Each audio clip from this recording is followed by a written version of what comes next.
Seltzer Kings podcasts. On Friday, November 15th, Netflix and Most Valuable Promotions bring you the highly anticipated heavyweight boxing mega event of the year. Jake El Gallo Paul will go toe-to-toe in the ring against Iron Mike Tyson, the baddest man on the planet. Don't miss this epic showdown live from AT&T Stadium in Arlington, Texas. Watch Paul versus Tyson, Friday, November 15th at 8 p.m. Eastern, 5 p.m. Pacific, live only on Netflix. Everything feels weird. I mean, it's like I felt like I was in that cage for weeks. But it can still be okay, right? I can still get into the swing of things. Like, prom's coming up. I was so hoping Larry would ask me. We would make such a splash of... Oh, God. He hasn't asked someone else, has he? Amy, 3 things we have to talk about. 1, Larry's gay. 2, Larry's dead. And 3, high school's kind of over. How long was I in the cage?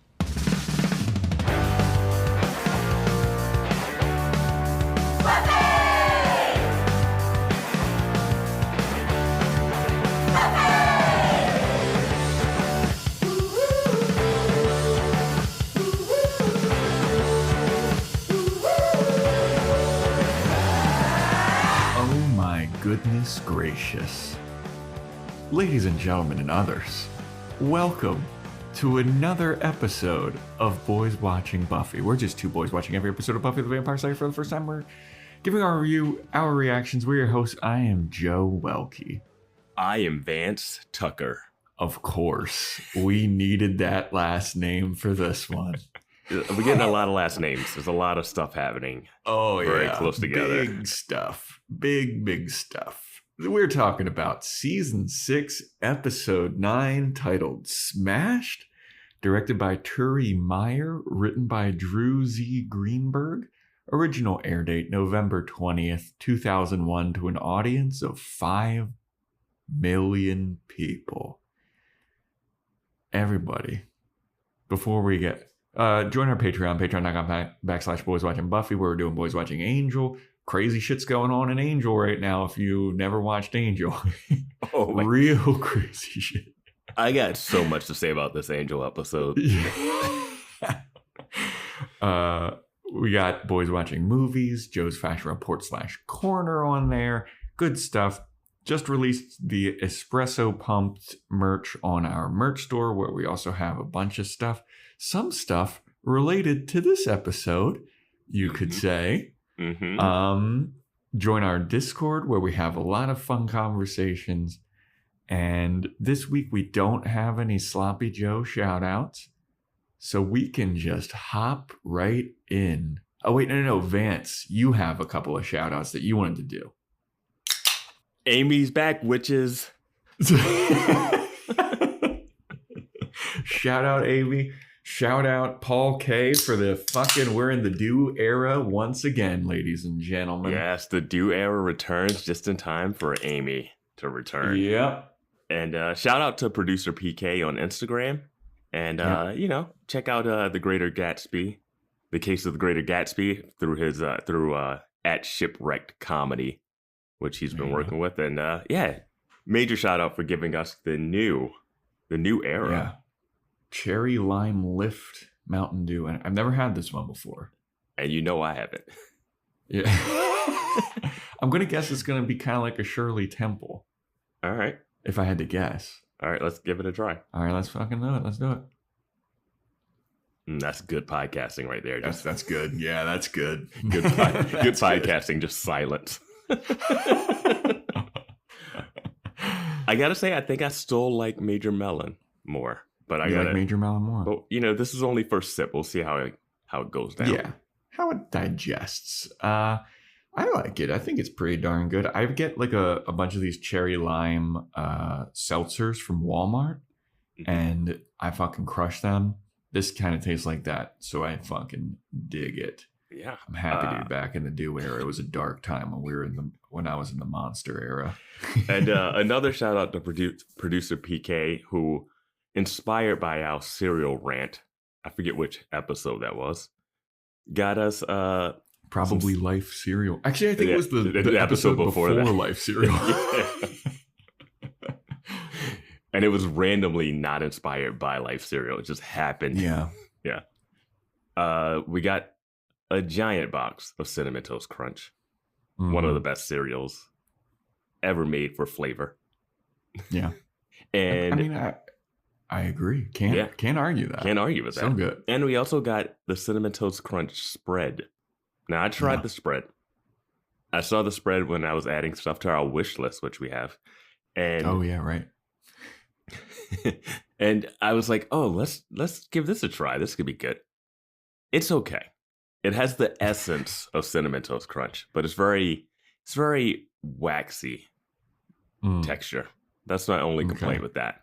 But the cereal itself, great.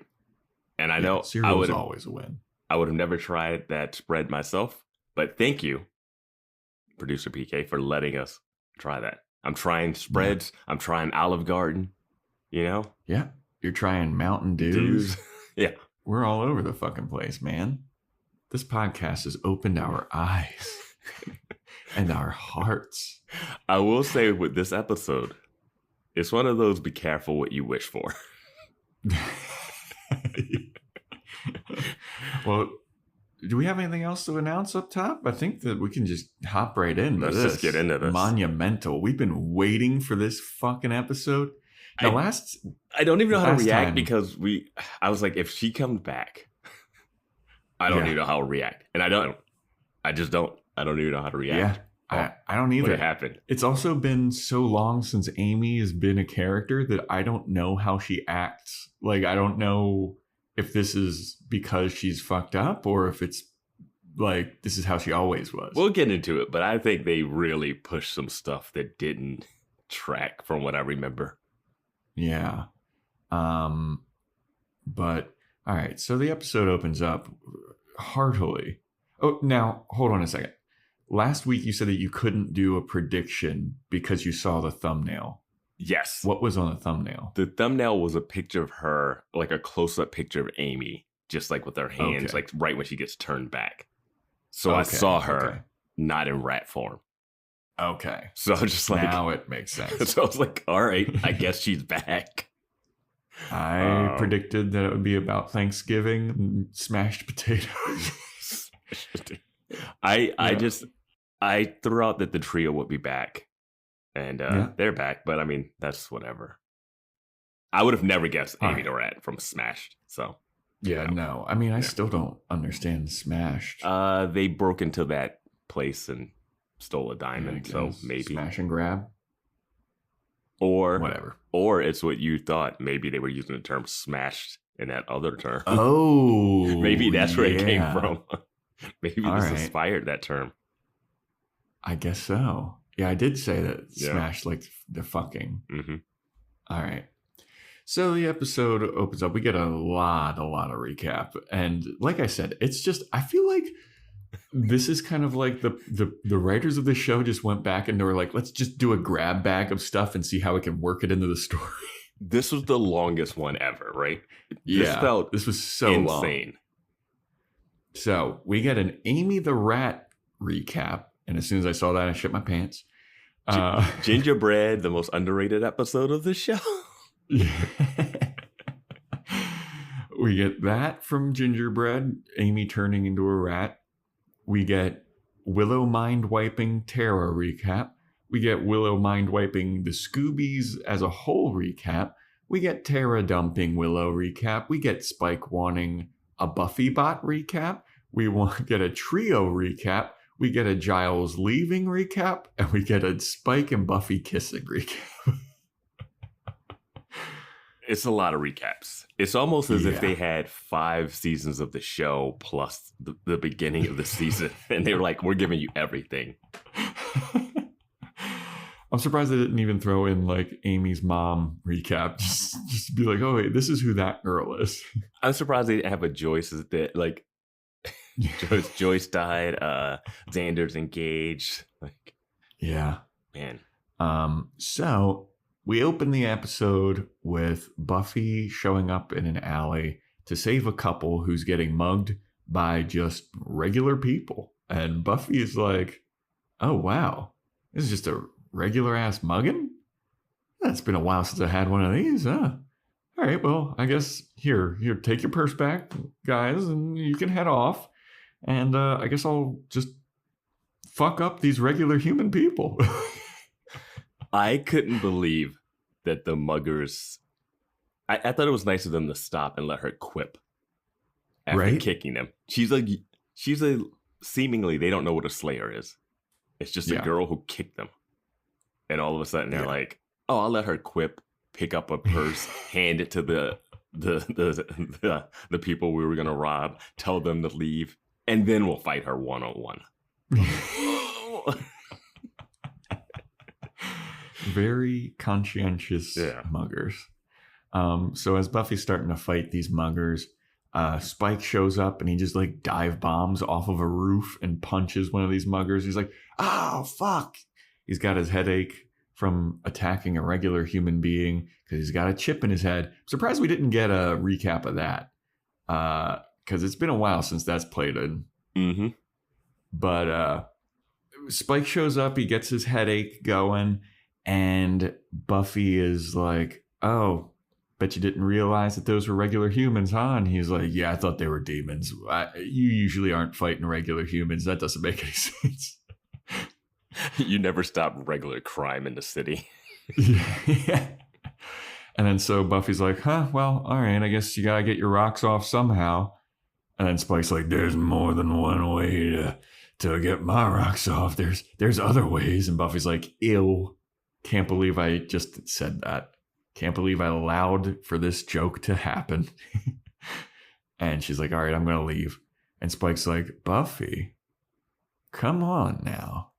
We got to talk. We kissed, remember?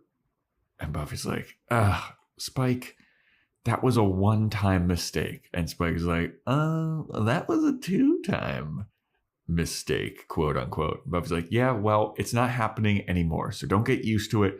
I'm not doing that. And Spike is like, come on, you know that I'll always be there for you, and I'm the only one here for you because everybody else is acting a damn fool. That's basically the gist of that opening scene there. I was getting a little annoyed at this point. I was like, just give in, Buffy. This like, will they, won't they? I was like, I just saw you making out the last two episodes. Just give it. Like, just give in. It's never happening again, Spike.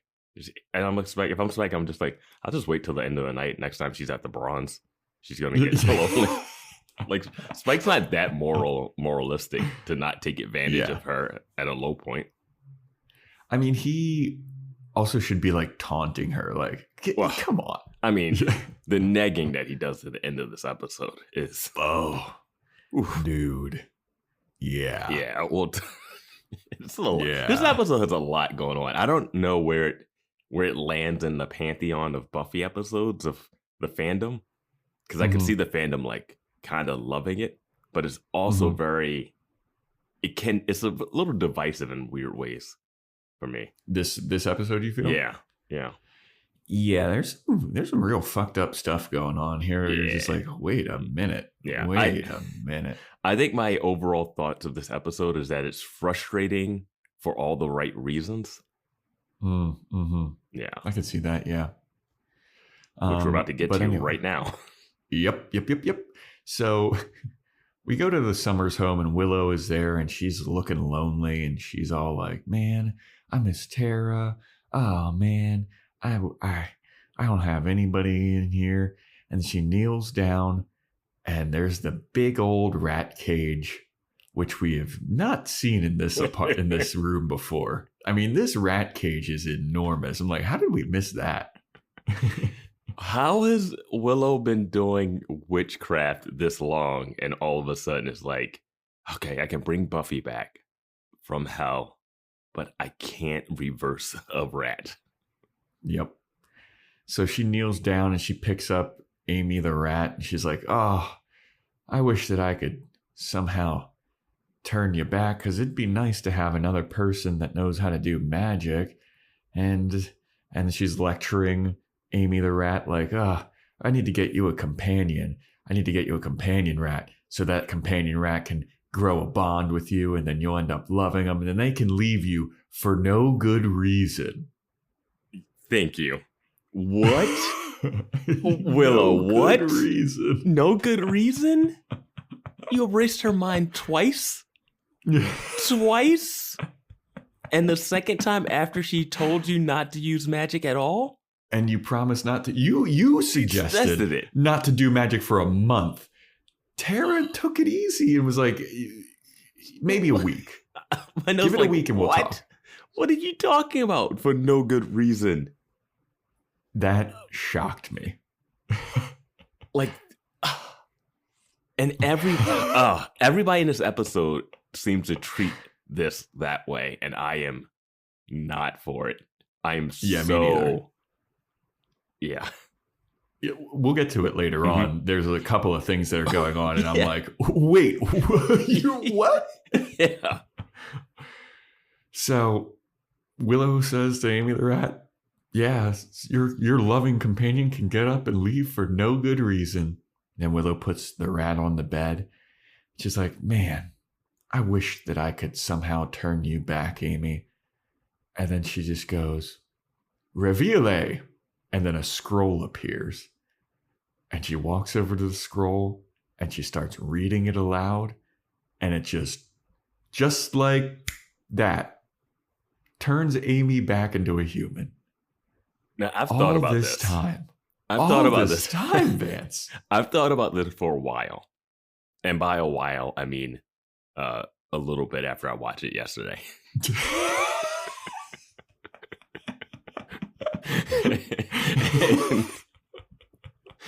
and this is the way that she could do it. Like, I don't know. There doesn't need to be a more elaborate way, because it's unsatisfying. The turn back is completely unsatisfying because she just does it.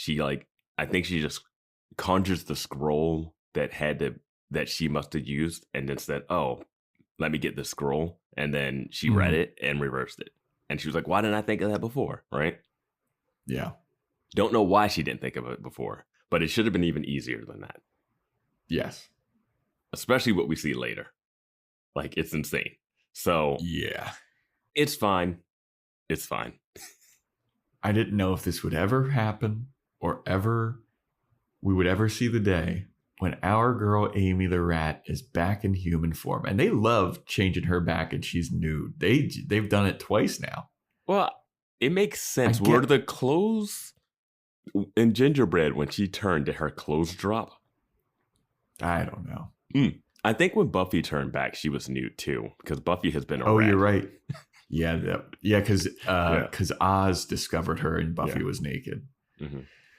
But Amy's back as a human. The long wait is over. Amy's back, and once again, we gotta pop off some fireworks or something, man. This is a long time coming. We've been talking about this. I know. Maybe it was like Willow had just too much shit going on to like really worry about changing Amy back, but I don't buy that. It's interesting to think how far along in the story, when did they make the decision to bring her back? You know, because they teased bringing her back, so they never got rid of her ever, right? But the show could have ended in season 5, even though they knew they were having a season 6. Did they know in season 6, okay, we're gonna definitely bring her back here? Like, they could have brought her back in 4. They could have brought her back when they, like, there was times. Yeah, I think that it was like, I remember the actress that was playing Joyce was like, I want to quit. And then Joss apparently was like, you got to stick it out for another season and a half because I'm going to kill you. Yeah. I wonder how far back they went. Yeah. I hope Joe Dean on Discord gives us some nice commentary. Oh, yeah. Shout out Joe Dean. Yeah. Looking forward to that. The commentary god. Yeah. I think the spoiler chat will let out a sigh of relief because I'm sure they've been holding this in forever. Oh my God, yeah. Oh my God, yeah. Yeah. But anyway, so he's back to being human. So then we head over to Andrew from the trio pulling off some kind of Mission Impossible-esque drop down from bungees into like this. He stops right in front of this like giant diamond, and Warren and Jonathan just walk in casually behind him, and they're like, dude, what are you doing? You don't need to be doing this. Like, you don't need to be doing that ceiling drop. Like, this is the Sunnydale Museum, all right? There's no security. The security is Randy, the guard. Rusty, you're right. Who I think we've seen before. Where? Mummy Girl? I think so. Is this the guard that Buffy punched? No, that this was guy looks familiar. I don't know. I do love that guard that she punches in that Modoc. He is on the security camera. She just destroys a guy's face. Yeah. Yeah. So they show up, and Warren's got this like flamethrower jetpack type of deal that looks like a Ghostbusters type of thing. It's like the Rocketeer. Yeah. It's like the Rocketeer, but also like kind of like a bug extermination thing. Yes, exactly. Yeah. And he's like, dude, we don't need to do all this incredibly complex stuff here. I'm just going to bust through this glass. And he like does a fire hole around it, punches it in, takes the diamond, and they're all like, hell yeah, dude, we got this diamond. This is part of phase 3 or whatever, phase 1, whatever. I love when they push the glass. It's obviously like some big plastic plexi because it doesn't even make a clink when it falls. Yeah. And with glass, you would just use a glass cutter and go, you know. I think listen to Vance, master thief. Well, I don't know if you've ever seen glass blowing, but adding heat to glass would just fuse it together. Right? Like that's how you liquefy it, and then you shape it. So this is right around when Star Wars: The Phantom Menace came out, and they saw Qui-Gon Jinn use his lightsaber to cut a hole through something like this, and they're like, "Oh, we gotta do something like that." Yeah. But as they're celebrating and being all stoked that they got this diamond, Rusty, the security guard, shows up, and he's like, "What are you kids doing here?" And they're like, "Oh, we're just a part of a tour group, and we kind of wandered off in our." And then Warren keeps being like, "We wandered off because we got obsessed with this freeze ray. We wandered off." And Rusty is like, "But the museum's been closed for hours at this point." And Warren's like, yeah, I guess we just kind of got lost in the painting of that freeze ray, I guess. And then they're like, Rusty is kind of like, what are you talking about? Okay, this is a little odd. And then Jonathan and Andrew like turn around and they start digging through a bag. And then Jonathan pulls out the freeze ray, and they freeze ray Rusty. Mm-hmm. And he is now frozen solid. And they're like, holy shit, the freeze ray actually worked. Oh my God, this is incredible. And then you turn back and Jonathan's like, well, it kind of worked. And Jonathan's arm is like frozen to the gun. Yeah. And he's like, can we please go back to the lair? Because I can't feel my fingers now. And they're like, oh, I'm just surprised that it worked. Did you think, because they bring up that Warren brings up, oh yeah, he'll defrost in like 3 days or something. Did you think Warren was just saying that to like appease them and that Rusty was just going to die? Yes, I 100% did. Because even like, there's no way he would have. Also, number one, like he'll defrost in a couple of days. Like he said it like they were just going to leave him there and no one was going to find Rusty. Like give him a couple of days to thaw out. I get that they're super villains now and they're trying to test out new tech. But man, there's so many easier ways to make this robbery happen. Yeah. But yeah, they attempted to kill a man there. But I would say out of the three of the trio, I think that Warren's the most evil. Warren's Jonathan and Andrew. Yeah, Warren's the one with the least moral. Like, he's more Yeah. open to, like, just straight up murder if he has to. Yeah, like Jonathan and Andrew are kind of like, whoa, this is a little too far. And Warren's like, oh, guys, come on, it'll be fine. Yeah. But they're all bad. They're all bad. Yeah. Like, they're weirdly bad. Yeah. So, yeah, we leave the trio. Not worse than Willow, though. Oh, God, yeah. Speaking of, we go back to Willow and Amy, and Amy's kind of queasy, and she hears sirens, and she starts to like panic a little bit. And Willow's like, "Oh, don't worry about it, Amy. It's just sirens. Don't worry about it. Nothing's going on. Don't worry about it. It's just chaos in Sunnydale as usual." And Amy's like, "I'm sorry. I'm just a little paranoid now. You know, the last couple, however long it's been, I don't know. I've been a rat and I feel crazy. And now I'm back to being a human. It's just a little wild. It's a lot to take in." And Willow's like, "I get it, dude. I understand. Let me calm you down. We got to calm down." And Amy's like, "Yeah, it's crazy. You know, these last couple weeks that I've been a rat, it's got to be wild. I don't know." And then Willow's looking like, "Oh, couple of weeks." And Amy's like, "Oh my God. I hope I didn't miss prom. Oh, I really hope that Larry asked me to prom. I hope I didn't miss it." And then Willow's like, "Oh boy, do I got some bad news for you." And Amy's like, "What? Did Larry ask somebody else?" And Willow goes, "Here's 3 bits of news that I need to blow your mind with.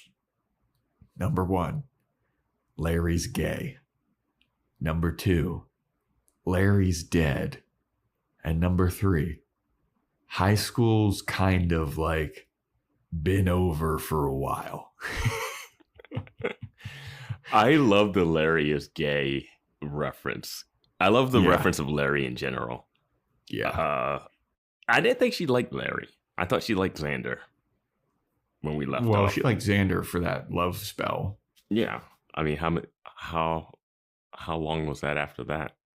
I guess the love spell, and then it was a couple more. I don't know the episode spacing because it's so long ago, but yeah, she still has her witch powers too because she like closes the window blinds like real easy. Yeah.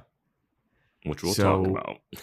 So after Willow just blows Amy's mind with this news, Amy's like, "How long was I in the cage for?" And then thankfully Buffy shows up and she's like, oh. And it's like, "Don't worry, it's just Buffy." Buffy comes in and she's like talking to Willow. She goes to sit down and Buffy goes to Willow. "Hey, how are you doing?" And I was like, you're kid glovesing Willow right now? Because Willow got dumped? Did you forget? Maybe she did forget that your mind was erased at this woman's hand and she's the reason why you've been ripped from heaven? Like, you're going to ask Willow sweetly how she's doing? I wanted to throw up during this scene. Yeah. She's coming in all coy, like about to confess that she kissed Spike. And she's like, "Yeah, you know, Willow, sometimes people do some like impulsive things. And and how are you taking this breakup with Tara, who has no reason to leave you, you know, because you're perfect and innocent and didn't do anything that I should be super pissed off with you about?" I wrote in my note, "Yell at Willow. What are we doing? Dude. What are we doing? She yanked you from heaven." And it's just like, that's fine now. And that's fine. Oh, she just erased all of our memories? All of us almost died? But how are you taking the breakup? And don't be mad at me, I kissed Spike. Like, no, Buffy. I mean, this is like, at the end of the last episode, Buffy was like shell-shocked and pissed and like, I can't trust anybody. All of this is so fucked up. And then she goes up to Willow and she's like, "How you doing? You taking this breakup decently? I know breakups can be hard, fuck? What? And what we can gather from this episode, Buffy upset at the end of last episode was more about Giles leaving. Not having her mind manipulated by magic, the same magic that ripped her out of heaven. That's just must be Tuesday type of shit, Vance. I just don't. Yeah. Yeah. And I would be I'd be like, okay, whatever, this happened. But this is the second time this episode that Willow's careless magic use is just like, I don't know why Tara left me. Yeah. And then we get this. And then we get later moments. Like, it just keeps coming. Yep.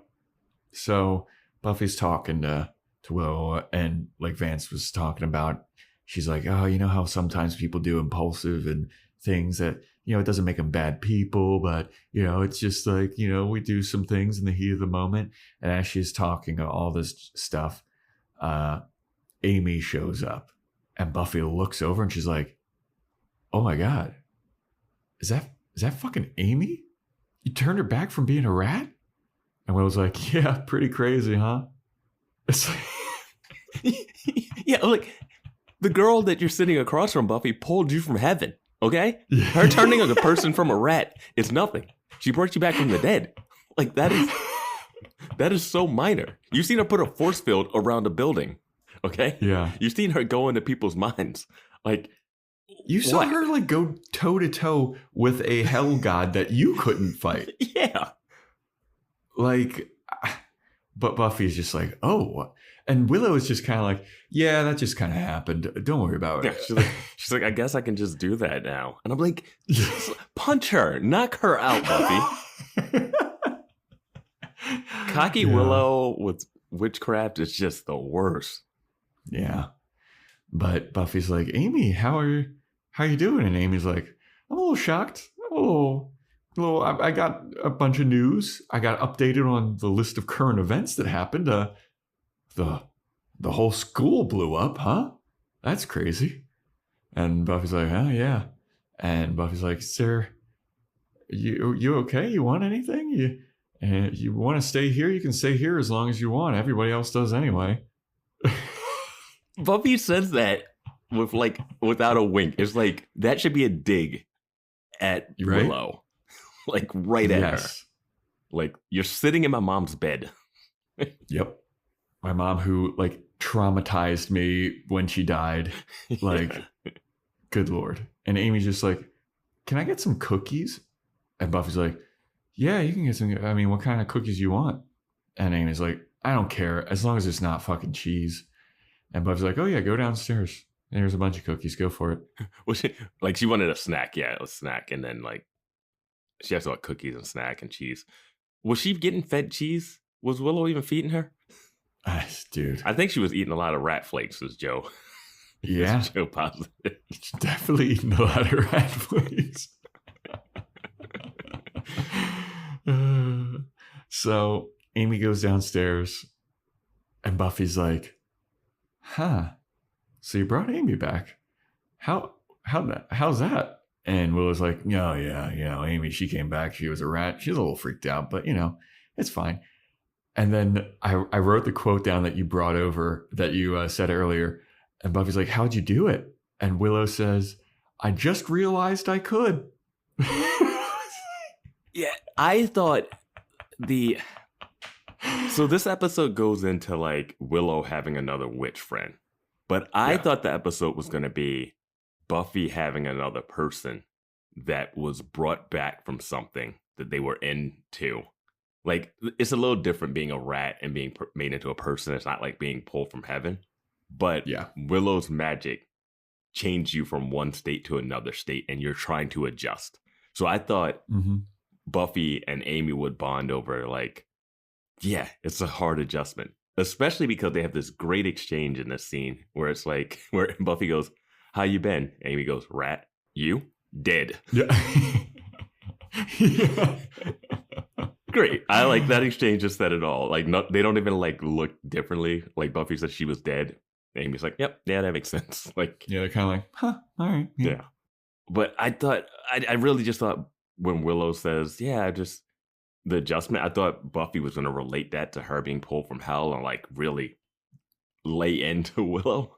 Yeah. Or at least have a look like, all right, this is getting out of hand. Yeah, no, she doesn't have that at all. She's just kind of like, huh, all right, well, I guess you can do that. Mm-hmm. And Willow's like, yeah, I'm just happy that I have another friend here that knows how to do magic, another magically inclined friend. Bro. You should be terrified, Buffy. Yeah. Yeah. And then after Willow says that, she's like, oh, well, don't worry about me. What did you come here to talk to me about? And Buffy's like, never mind all that. Anything that I was about to say has just been trumped by the fact that Amy is no longer a rat. And Buffy leaves. Something else I thought about. Does Amy remember Dawn? Oh my God. Oh my God. Does the memory transfer to rat? Because would it transfer to her before she was a rat? And would she have met Dawn? Like, yeah. Oh my God. I didn't even think about that. I did some thinking. Since yesterday. Since yesterday. Dude. That's absolutely insane. Yeah. Oh my God, dude. You just blew my fucking mind. I just realized there's 2 more bad Willow moments before the bad Willow moments in this episode. Yeah.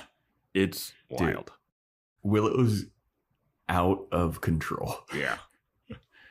So Buffy exits this scene to go downstairs to hang out with Amy, and Amy's got a whole plate full of like just random assorted cookies. I was like, damn, Buffy's stocked with cookies, dude. And I thought it was going to be like a sleeve of cookies. Like these are like, look like homemade different cookies.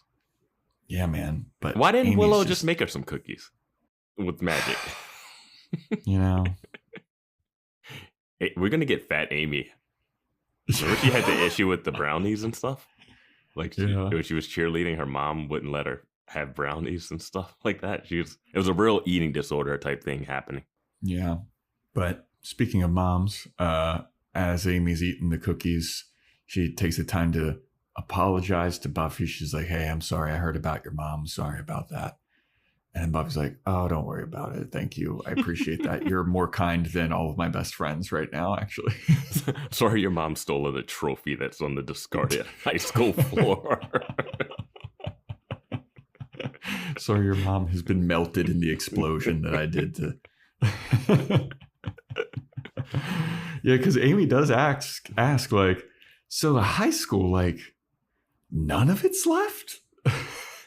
No, my initiative boyfriend used to live there every now and then when we were hiding out. And Buffy's like, nah, it was a huge, giant demonic snake and we had to blow it up. And Amy's like, crazy all the shit that's been going on. Like, your mom dying, huge demonic snake. I was a rat. I heard that demon dimension portals open. There's still a dragon on the loose somewhere, apparently. Gotta be. And that dragon's gone, man. I just don't know how. Those xenomorphs, that building that turned into a different building, it all just reversed when Buffy swan dived. Can't buy it. Can't buy it. That you can't buy? Yep. So, and then Amy's like, yeah, and there's people getting frozen. And Buffy's like, people getting frozen? And then Amy's like, yeah, haven't you heard the news? She turns on the TV.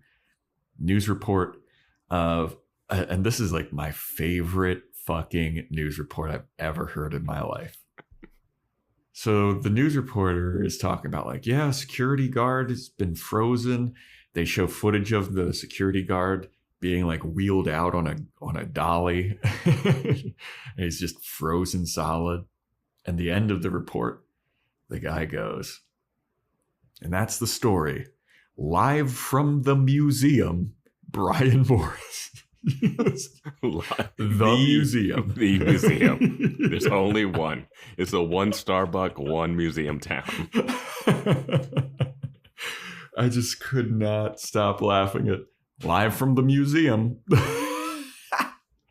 That is weird that they didn't name it like Sunnydale Fine Arts Museum or something. Yeah, just the museum. You know which one. And in this scene, Amy also mentions Gatorade has a new, or Buffy mentioned Gatorade has a new flavor, blue. Blue? Yep. What a time. We're drinking like a Mountain Dew cherry lime lift energy drink. Back then, they're like, Gatorade only has one color. I think Gatorade had, it had a new flavor. No, they had a couple. They had it was always that lime one, always the orange one. Lemon lime, they had the that yellow red one, the orange one, and the red one. Yeah. Those are the classics. Blue is they finally figured out how to make the color blue. Man, imagine if Amy came back now. There's like whole aisles of fucking Gatorades. And she also mentions, and did you hear about Tom and Nicole? Oh, yeah. And when I heard that, I was like, I know this is a celebrity reference, and I didn't get it for a minute. And then I was like, oh, now I know what they're talking about. Like Tom Cruise and Nicole Kidman breaking up. Yeah. That was big news. That was big news. But I was like, what? Tom and Nicole. All right. Yeah. Yeah. I did have to stop a second and be like, is that some characters that I forgot about in high school? Oh, no. Tom Cruise, Nicole Kidman. Yeah. Because we're so far past that now. So after Buffy hears this special news report from the museum, she's like, guy got frozen solid at the museum. I should go investigate that. So Buffy goes to the museum and there's a crowd gathered around and Buffy can't see over them. She's jumping. I was like, this is hilarious. Why is this crowd here? I don't know. Because they want to see Rusty get wheeled out. And then this isn't even the top weirdest thing that has happened in the day of Sunnydale. Like you guys were all singing last week.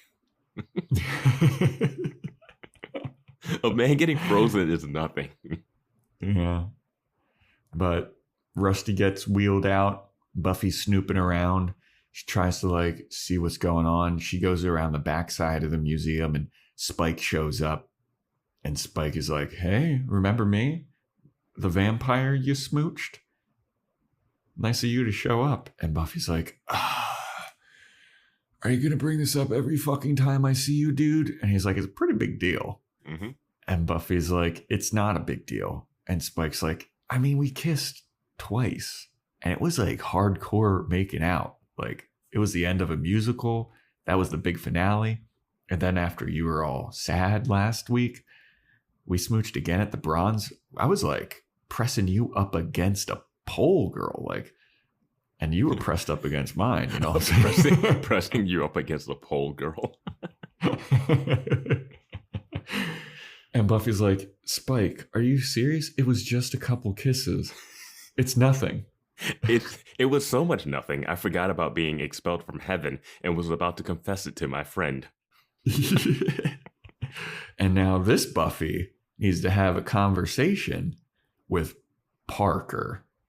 Because Buffy is telling Spike the exact same shit that Parker was telling Buffy. Mm-hmm.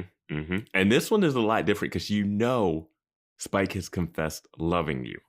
He has confessed it before you died. He keeps confessing it. You make out with him and you're like, oh, this is nothing. Yep. So then Spike is like, no, you know it wasn't just that. And then Buffy's like, you know what? You know when I kissed you, you know it was me thinking about Giles, right? And Spike goes, you know, I always did wonder about you too. And Buffy's like, wait, what? Oh, Spike, ew, no, not like that. Not like that. I was just sad because Giles is leaving. I was vulnerable and I'm vulnerable. And then Spike does this whole thing about a man can change. And then Buffy, wow, she hits below the belt here. Buffy goes, Spike, you're not a man. And then Spike, did Spike just punch her right after this? I think she punches him first and then he punches her. Oh, yeah. So I knew the you're not a man was coming as soon as he teed it up. Yeah. Yeah. But yeah, Buffy punches him and then he punches her back. And then he doesn't have a headache reaction, and he kind of looks at his fist, and then he's like, huh? And then he fakes a headache, and he's like, oh, ow, oh, ow. And then they just start having a scrap, and they're like, they fight for a little. Well, no. They just have, yeah. You're right. They just do those 2 punches, and then Buffy punches him one more time. Something to him too, yeah. You know? Well, she punches him one more time, and he falls to the ground, and Buffy says that he's an evil, disgusting thing. And like, she will never be smooching up on him again. And then she walks away. And Spike is like, that's right. I am the Pumpkin King.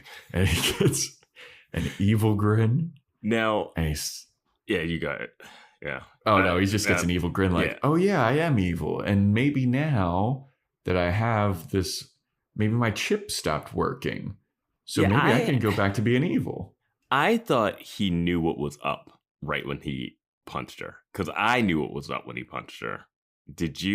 Were you confused? Did you just think his chip stopped working? I was a little like, what's going on? Yeah, as soon as he had that smirk, I was like, oh yeah, he can hit Buffy. Buffy's not normal anymore. For some reason it like automatically. So for me, I automatically was like, oh, Buffy's different than other people. Then like, so when he's doing the rest of the episode, I'm already like, figure it out, pal. Like, but I guess I don't know. Yeah, I kind of needed to have this one walked around for me. Yeah, I did. As soon as he did it, I was like, oh shit, because there's no reason for the chip not to work, because he had just punched a regular person at the beginning of the episode. Yeah. So yeah, I guess, yeah. And it's not like he hasn't been punched in the face before, so it wasn't like his chip got dislodged. So once he was able to punch Buffy, I was like, oh shit, he can hit Buffy. And then I was like, oh, because Buffy came back from the dead, she's like unliving, basically. So, which really puts into question this whole technology of this chip. Yeah. This chip is powered by the invitation rules, where it can tell if someone died somewhere else so that you can actually walk into a room. Like, the initiative, man. Yeah. Underrated. That chip technology. So now that Spike is like, oh, I can hurt people again, he goes on a little waltz down Main Street, and he's like, ooh, look at all the goodies. And he's like, which one of these people is gonna be my victim? And then some lady walks down a dark alley. She literally looks like she's waiting for something, just like, I can't keep waiting, and then walks down the alley. Yeah. She's not gonna survive Sunnydale. Yeah, she doesn't deserve to live. No. We just go straight to victim blaming. Like, nope. Nope. But so she walks down this dark alley, and Spike confronts her, and he's like, oh, do you know how long I've been waiting for this? And the lady's like, what? Oh, no, you're going to hurt me? And Spike's like, it's been so long. I haven't had the taste. And she thinks that I'm just some neutered guy. Well, I'm going to show her I'm not neutered anymore. And the lady's like, wait, what? Wait, what are you fucking talking about? She should have been like that anyway. She should have been running and screaming instead of just letting him monologue at her. So he's like, oh, it's going to be so nice because guess what, lady? I am evil and I'm a killer. And the lady's like, no, please don't be that. And he's like, that's what I am. And then he gets all vamp-faced in her face, goes to bite her, and then he gets a headache when he tries to bite her. And he's like, oh, what the fuck's going on here? The lady runs off. Finally. Runs off. Probably goes to tell all of her friends, and none of her friends are going to believe her. Or they're all going to believe her because they all experience the same thing. Yeah. They're like, oh, yeah, you went down the vampire bite alley? Yeah. So then Spike is like, what the hell is going on? And then we go to this scene, which... I was wrong. I was wrong about my prediction. I mean, I was wrong too. What was your prediction here? I think my prediction was that we're only going to see Tara one more time, and that's it. Yeah, I think... That ain't happening. Yeah, I thought we were just going to see her, like... I think you said three sporadically. But yeah, it seems like she's now... Describe the scene, and then we'll do that. So it's Tara and Dawn's drinking an enormous milkshake. And Tara's like, that's so much fucking milkshake. Oh my God, how can you eat all that milkshake? And it turns out like Tara and Dawn have had like, they went on like a milkshake and movie date type of thing. Not a date, but like. They called it movie and milkshake fun day hangout or something. There you go. But Dawn's drinking this milkshake and Tara says like, hey, Dawn, I want you to know, like, I'm always going to be there for you. And Dawn's like, thanks. And Tara's like, and I'm never going to stop loving you, Dawn. And then Dawn's like, thank you. And I wrote in my notes, really leaning into this divorce thing like Vance. Right? Like, she didn't just become her. Did she just become her mom in 3 months? Dude, and the other thing is, Tara and Willow are like 5 years older than Dawn. Exactly. Like, they're the same age as Buffy. So they're not. Yeah. It's not like this huge age difference. Like if, say, Jenny Calendar was there and like they were dating and he was dating Giles and they were raising her. And then Jenny Calendar broke up and then Jenny Calendar was leaving. She was like, oh, you were my de facto like mom and we bonded. Like Tara and Dawn had a little bit of a bond by being the outs of the Scoobies, like when they first came in there. But that was like their bond. And Dawn also liked Willow, it seemed too. Yeah. But this stuff was just like, I'll always be there. I don't get what, like Giles said that when he was leaving the first time, like, you can call me whenever, Dawn. Just don't ever actually need my help. and then Tara's like the de facto mom. I'm like, why is she not disciplining Dawn after like going out with the vampires and running off with the boys? Because they're treating her like she's the mom now.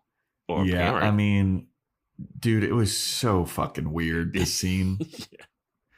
And Dawn's like, do you ever think that you'll ever get back together?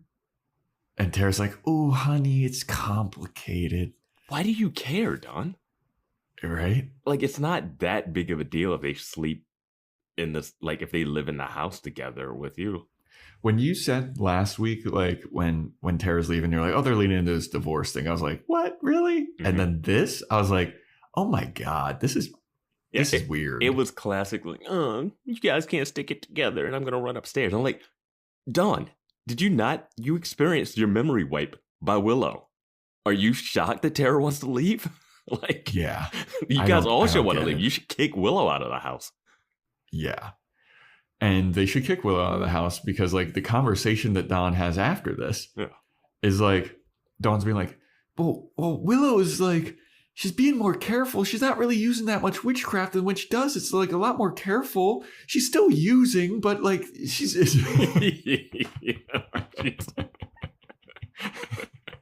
but like not as much. And like if she promises not to use as much, you think you could get back? She stopped drinking whiskey. She's only drinking beer now. Yeah. And Tara's just like, oh, Dawnie. Oh, no, I don't know. No. Like, my mind scrambled from all the times that demons and my girlfriend have been messing around in my noggin. I just don't know how anyone could not be on Tara's side. If Tara, like, I think I predicted before the season that Tara and them would break up, but then, like, get back together. If Tara gets back with Willow, not going to be a fan. I think this is a no going back situation. Yeah, I'm with that. Yeah. But yeah, it's kind of left at like Tara and Dawn not being happy that Tara and Willow have broken up and Tara being like, it's complicated, honey. And the thing I don't like about this, it makes Dawn de-age. Like she's now like 9 years old as opposed to 15. Yeah. And it's also like, dude, when Tara says something like, I'll never stop loving you though, Dawn. I was like, ew. Yeah. Like, that's not the thing. Yeah. But anyway. So next we go to the Magic Box and the Scoobies are reading a newspaper article about how Rusty's going to live. He just needs to thaw out. They thawed him out with some hair dryers. Craig team in Sunnydale. Yep.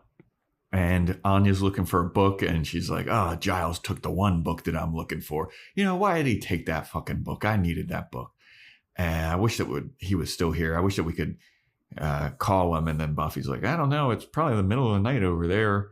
And so we can't really call him. And then Willow's like, I have a way that we can contact him. And everyone's like, no. And then Willow pulls out a laptop, and everyone's like, oh, thank God. Yeah. Just going to use her laptop. Oh, she's going to email him. Oh, that's so smart. Okay. Whew. And then everyone's like, oh, I'm glad to see that you're going like kind of old school with it. Thank you. Glad that you don't need to use witchcraft for everything. And Willow's like, oh, yeah. And then she just starts doing witchcraft on her laptop. And everyone's like, God damn it, dude. Like, at this point, slam the laptop closed on her hands and have your intervention. This is some bullshit. This is some bullshit that you guys are just watching her use magic. And that she's using magic not scared after what she just did. Yeah. 2 episodes ago. Heartbroken and crying because she found out she ripped you from heaven.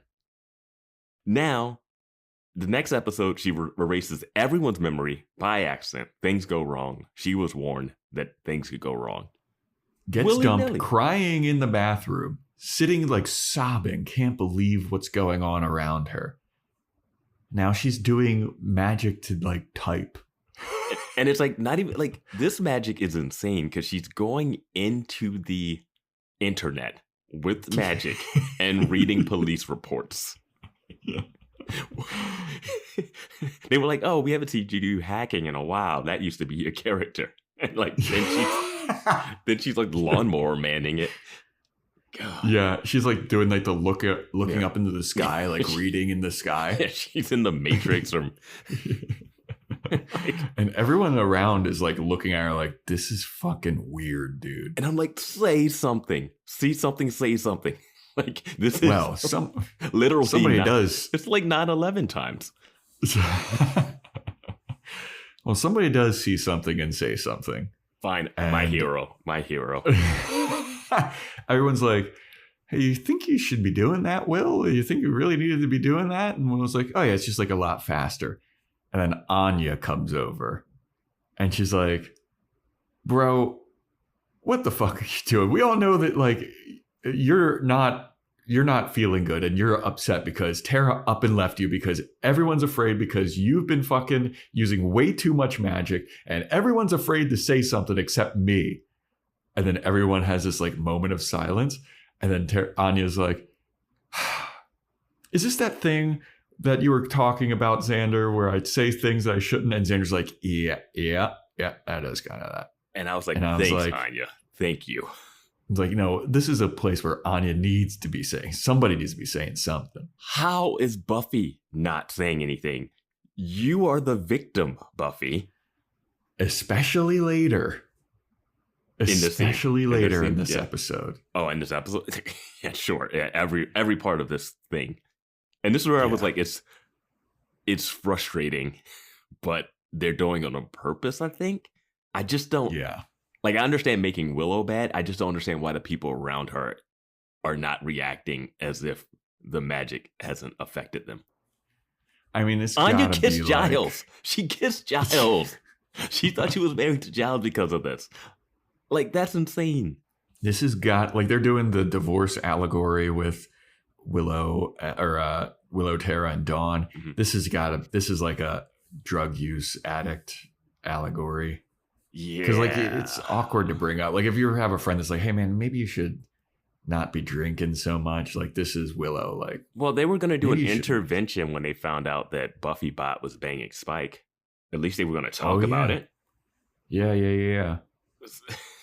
Like, you just put out the heaven. Her acknowledging that she got pulled from heaven led to a beginning scene where they're like, oh, man, let's not even think about that. And now it's just done. Yep.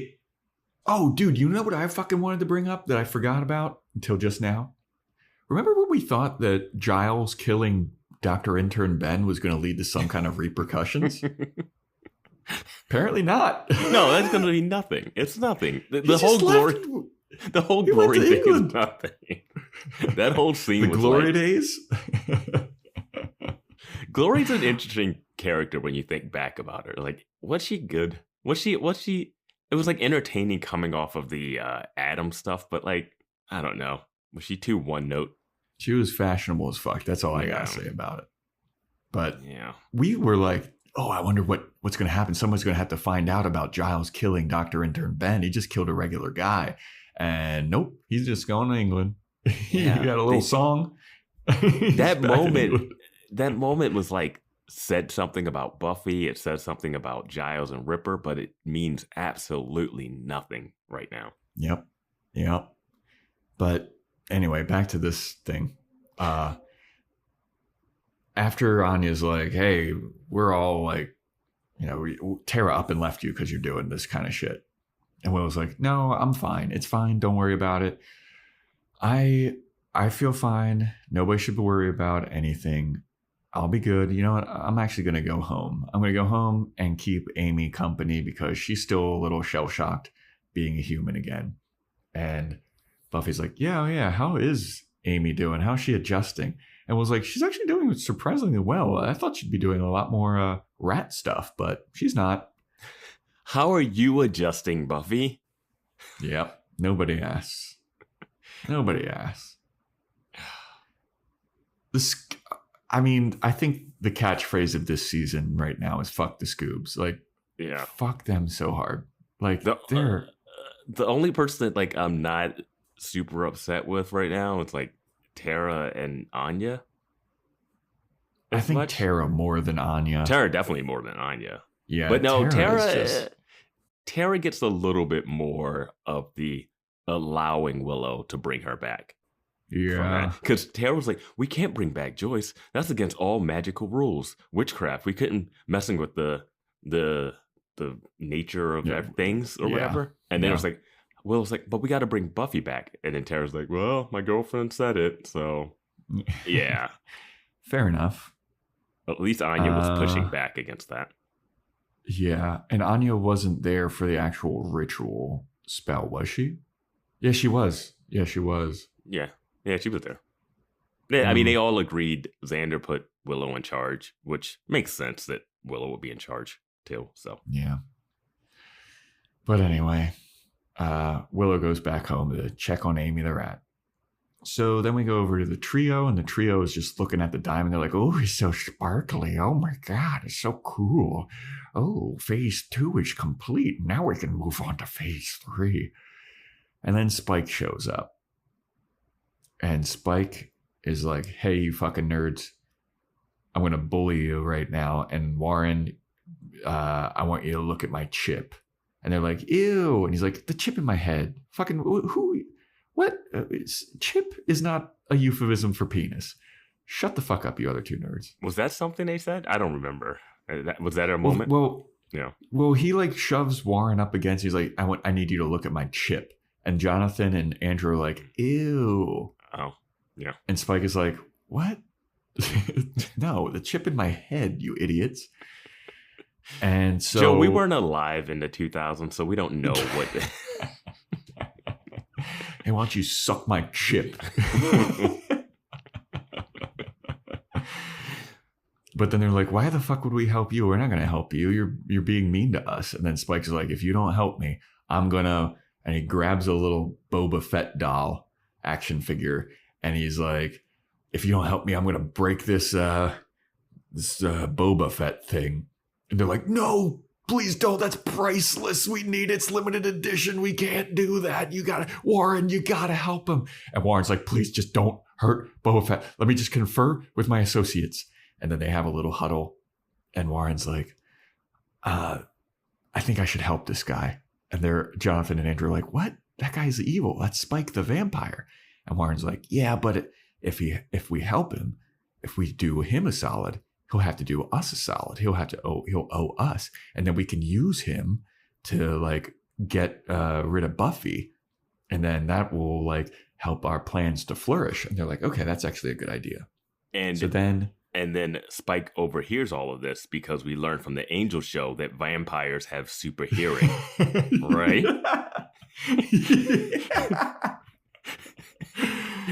Angel lore doesn't apply to Buffy lore. Angel lore applies directly to Buffy lore because Spike has been in that show. No. Angel lore does not apply to Buffy, Vance.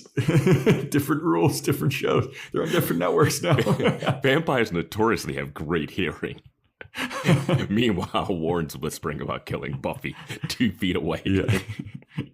If you don't subscribe to our Angel podcast, it was a major plot point like an episode ago in Angel that vampires have like really good hearing and like people are whispering. And I remember being like, that is insane because I've seen them whisper around vampires all the time, even in the Angel show, and they don't hear it. And in this, I saw this moment. I was like, come on. Yeah. It was literally an episode ago in Angel. Yeah. But yeah, they're like, we're going to use Spike to get to Buffy. And they're like, oh, okay, good plan. So Warren turns around and he's like, all right, I'll help you, but you got to do us a favor. And Spike is like, fuck no, you're going to help me because I fucking tell you to. And then Warren's like, oh, okay. But then he puts the like, wait a minute. But then he puts the figurine down and I'm like, now you don't have any leverage.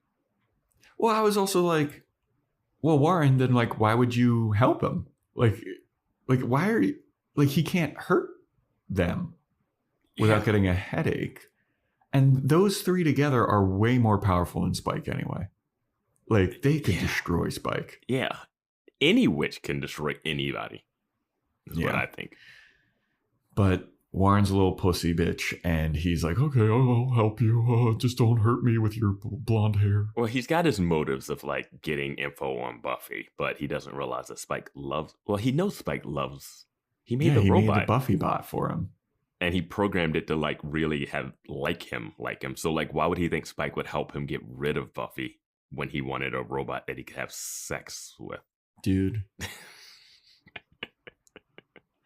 Also, I want to say, at this point in this scene, I thought Spike was asking Warren, and this is what he should have been asking Warren, to remove the chip. That was my note later. Why does he not ask Warren to remove it? Yeah. No idea. It's removable. The chip is removable. The doctor just didn't do it. Yeah, he didn't do it. He's like, oh, this is complicated. But then he was like also being threatened by Spike and oh, fuck, what's her name? Harmony. Yeah. It's like he didn't want to remove it because they would have killed him. Yeah, exactly. But like, I don't get. He's like, oh, the chip's still there and working. He's like, how about this? You can have the chip if you take it out of my brain. Like, I don't want it. I mean, at this point in the episode when he's like threatening Warren, I was like, oh, he's going to get. I wrote in my notes, Warren's going to help Spike to remove the chip. I knew. Was like, okay. At this point, I knew it was all about like Buffy because I already was like, okay, something's different with Buffy. You know, but I was like, okay, so now we got to go through this whole rigmarole of him like finding out that the chip still works. Yeah. So he can be like, the chip works, and I can't kill regular people, but yeah, get it removed. Yeah, you're a vampire. Yeah. They can just cut into your brain with a regular knife. It won't kill you. It will hurt like hell, but it won't kill you. Yeah. This episode is brought to you by Skinny Pop Popcorn. Perfectly popped, endlessly delicious. Oh, so light and crunchy. Skinny Pop Original Popcorn is the snack you've been searching for. Made with just 3 simple ingredients: popcorn kernels, sunflower oil, and salt. Snacking never felt or tasted so good. Perfectly popped, endlessly delicious. Give yourself permission to snack and pick up Skinny Pop Original Popcorn today. Behind the delivery trucks that keep your life stocked, thousands of employees at BP go to work every day. People bringing a new offshore production platform online. People making our refineries capable of more, like making renewable diesel from agricultural waste. People trading and shipping fuels to our customers. And people helping truckers fill up and get maintenance at our convenient locations. They're part of the more than 300,000 jobs BP supports across the country. Learn more at bp.com/investing in America. But before we get to like the actual examination of what's going on in Spike's head, we get Willow coming home and she's all sad. And Amy's like, hey, we got to go out. We got to go out. We got to go out. And Willow's like, oh, you want to go like see your dad? And Amy's like, fuck no, I don't want to see my dad. I don't want to. He's going to have so many questions about like where I've been the last 3 years. I wish there was just some way that I could make him forget how the last 3 years have gone. And Willow goes, oh, I could actually help with that. And I was like, dude. I was losing my mind. Like every moment with Willow was just like, have you learned nothing? You just made a mistake. She was like, well, you might want to put a tag on yourself so you know who you are because it might go wrong, but I'll do it. I'll do it. Like, have you learned nothing? The woman that you loved walked away from you because of this, and you're like, oh, yeah, no, I'll do it again. Like, I'll immediately. do it again. Third time's a charm. Yeah. Good Lord, Willow. But yeah, Amy's like, nah, don't worry about that. Don't worry about that. I want to go out and do something fun. I want to hang out with my fuddy-duddy dad. I want to do something fun. I don't want to sit at home alone all night. I just want to go out. And Willow's like, I don't know if that's such a good idea. And Amy's like, what are you, a fucking bitch? And Willow's like, I'm not a bitch. I deserve to have fun. You know what? You're right. I just got dumped. I'm free as a bird. I can go out and have fun. And that's exactly what I'm going to do. Let's go out. Let's go out, Amy. And Amy's like, hell yeah, that reverse psychology tactic worked. Now, she says, oh, I guess you were lame when you were in high school, but now I guess you're like not lame. Like she plays the like high school insecurity thing. Yeah. Amy, you've been a rat for 3 years. You were not cool. You weren't even cool when you were in high school. Amy didn't even realize that high school was over. Yeah. And she wasn't cool. Like, has she aged too? Has she aged as a rat normally? Like, is she old as them? Or is she still like that same age when she was a rat? They don't even. Well, I was wondering because like how she long, looks like, like she looks the same. She looks the same, but I was wondering like, you know how they say like dog years every year is 7 years or whatever? Yeah. Like, what are rat years? Like, I would have been hilarious if like they made Amy a human again. She's just like a decrepit old lady because she aged in rat years. Yeah, and she's like she's like reverse psychology. Like, oh, I guess you were still a loser in high school. I'm like, where's she getting this from? Like, yeah, it wasn't like Amy was the cool one, right? I'm gonna say it. I think that Amy's going to do something that Willow doesn't like. Oh, and of course she Willow's is, going to turn her back into a rat. Okay. My prediction is that they need to kill both of them. They need to kill Willow and Amy by the end of this episode. Or I think she's going to try to turn her back into a rat, and it's going to kill her. I think that she's going to kill Amy. I said that before, but I thought that it was like she's going to try and turn Amy back, and that's going to kill her. And my argument was that it wouldn't be as meaningful, just because it's like you're trying to do good and something bad happened. So it's either she's going to like live forever as a rat. What's that rat witch movie? Witches, the original Witches. They made a remake of it, but the Witches with Angelica Houston. Very good watch. Very practical. Good Halloween. I know we're way past Halloween, but that was a good Halloween watch. Another thing in this scene that I wanted to bring up is that Amy doesn't want to go see her dad because she doesn't want to explain where she was for 3 years. Yeah. Like, she doesn't want to be like how she got to being a rat. Like, she doesn't want to be like, I use witchcraft, because the dad obviously doesn't like witchcraft because the mom was a witch. And Amy should be like, I don't want to do a lot of witchcraft because my mom was a witch and she was like trapping me and stuff. But whatever. Like, Amy has dealt with overuse of powers from witches, right? Yeah. Now, my thing there is I could understand being like, hey, let's wait till morning and then I'll give my dad the news that I'm still alive, because I always wondered about that. Like, what does he think happened to his daughter? Especially when the episode that she turned into a rat was when everybody was burning people at the stake and burning books, and everyone in the town was going crazy, right? Yeah. Also, it was a little bit of a dick move for Amy to turn herself into a rat and leave Willow and Buffy at the stake to burn.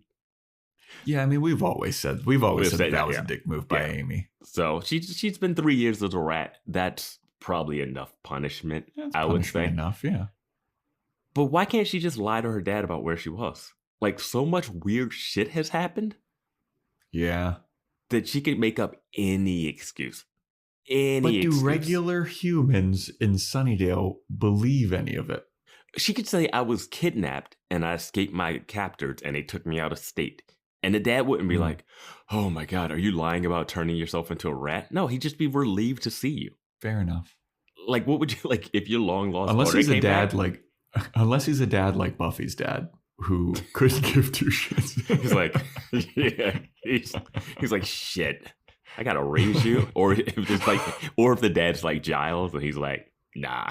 I just got a one-way ticket to Lebanon. Goodbye. So it was just one of those witchcrafty things that they talk about. That was like, all right, whatever. Yeah. So Willow and Amy are gonna go out. Mm-hmm. Then we go back to the trio, and Warren is like examining Spike's chip with a stud finder. Yeah. We get a little bit of like Spike tied up into some like Dr. Frankenstein-esque type shit. There's a bunch of monitors around. There's a little and Andrew is talking to Spike and he's like, are you English? Spike's like, yeah. He's like, I've seen every episode of Doctor Who, but I haven't seen every episode of, I forget what the other show is. Mm-hmm. And he's like, but I find that Doctor Who is, and Spike's like, shut up, nerds. Warren, get out here. And so Warren comes out and he's got a bunch of paperwork and he's like, hey, Spike, I just did the examination of your chip and everything's working fine. Like, check all these documents. And Spike's like, I don't speak, nerd. Tell me what's going on. It doesn't make sense. And Warren's like, dude, I fucking looked at everything. It's still working as it should. Number one, how the fuck does he know how it's supposed to? Like, how? It's like it's still receiving a signal. I'm like, it receives a signal? Yeah, like, dude. Like, if I had to break down how I think this works, another thing I thought about, it would have to just be like an inhibitor, like of something. They had to somehow know how vampires' brains work, and it puts it in a point where if they're getting... Yeah, it would have to there have to be some signal in the brain that affects them about to attack somebody that's innocent.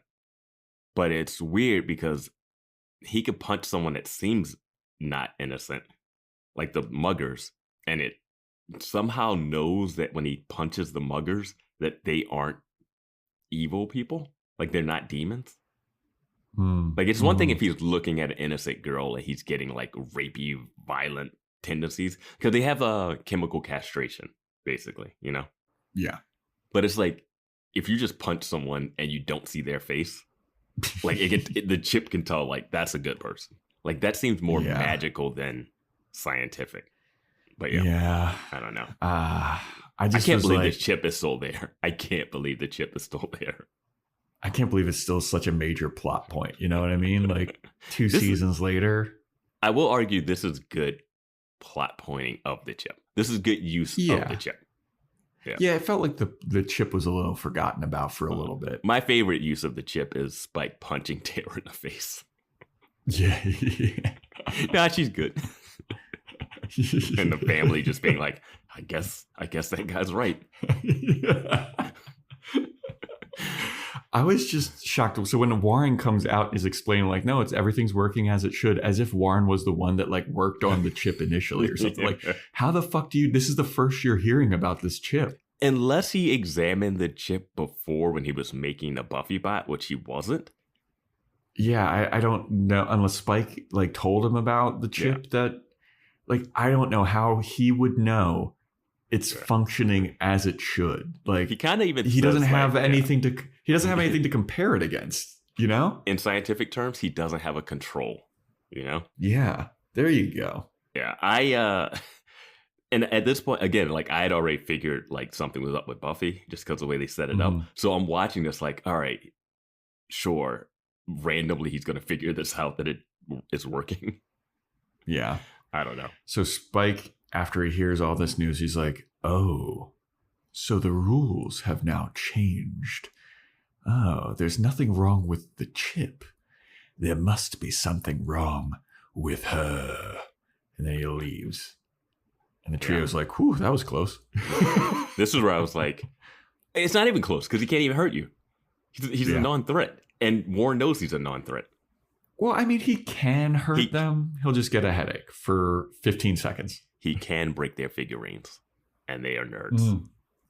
That's worse than any physical harm that he could inflict. This is classic nerddom from like the early 2000s.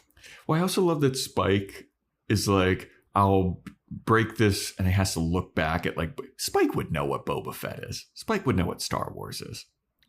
I don't know if he would. He was killing Slayers back then. He watches Passions. Yeah, he watches Passions. He watches soap operas, but I don't think he watches sci-fi blockbusters. Dude, Star Wars was so in the zeitgeist. This is the same year that Phantom Menace would have been coming out. He would have been collecting all those fucking Phantom Menace Pepsi cans like I did. I don't think he in the 70s got into the Star Wars movement when Star Wars came out. He's a poet. He has an appreciation for the arts. No.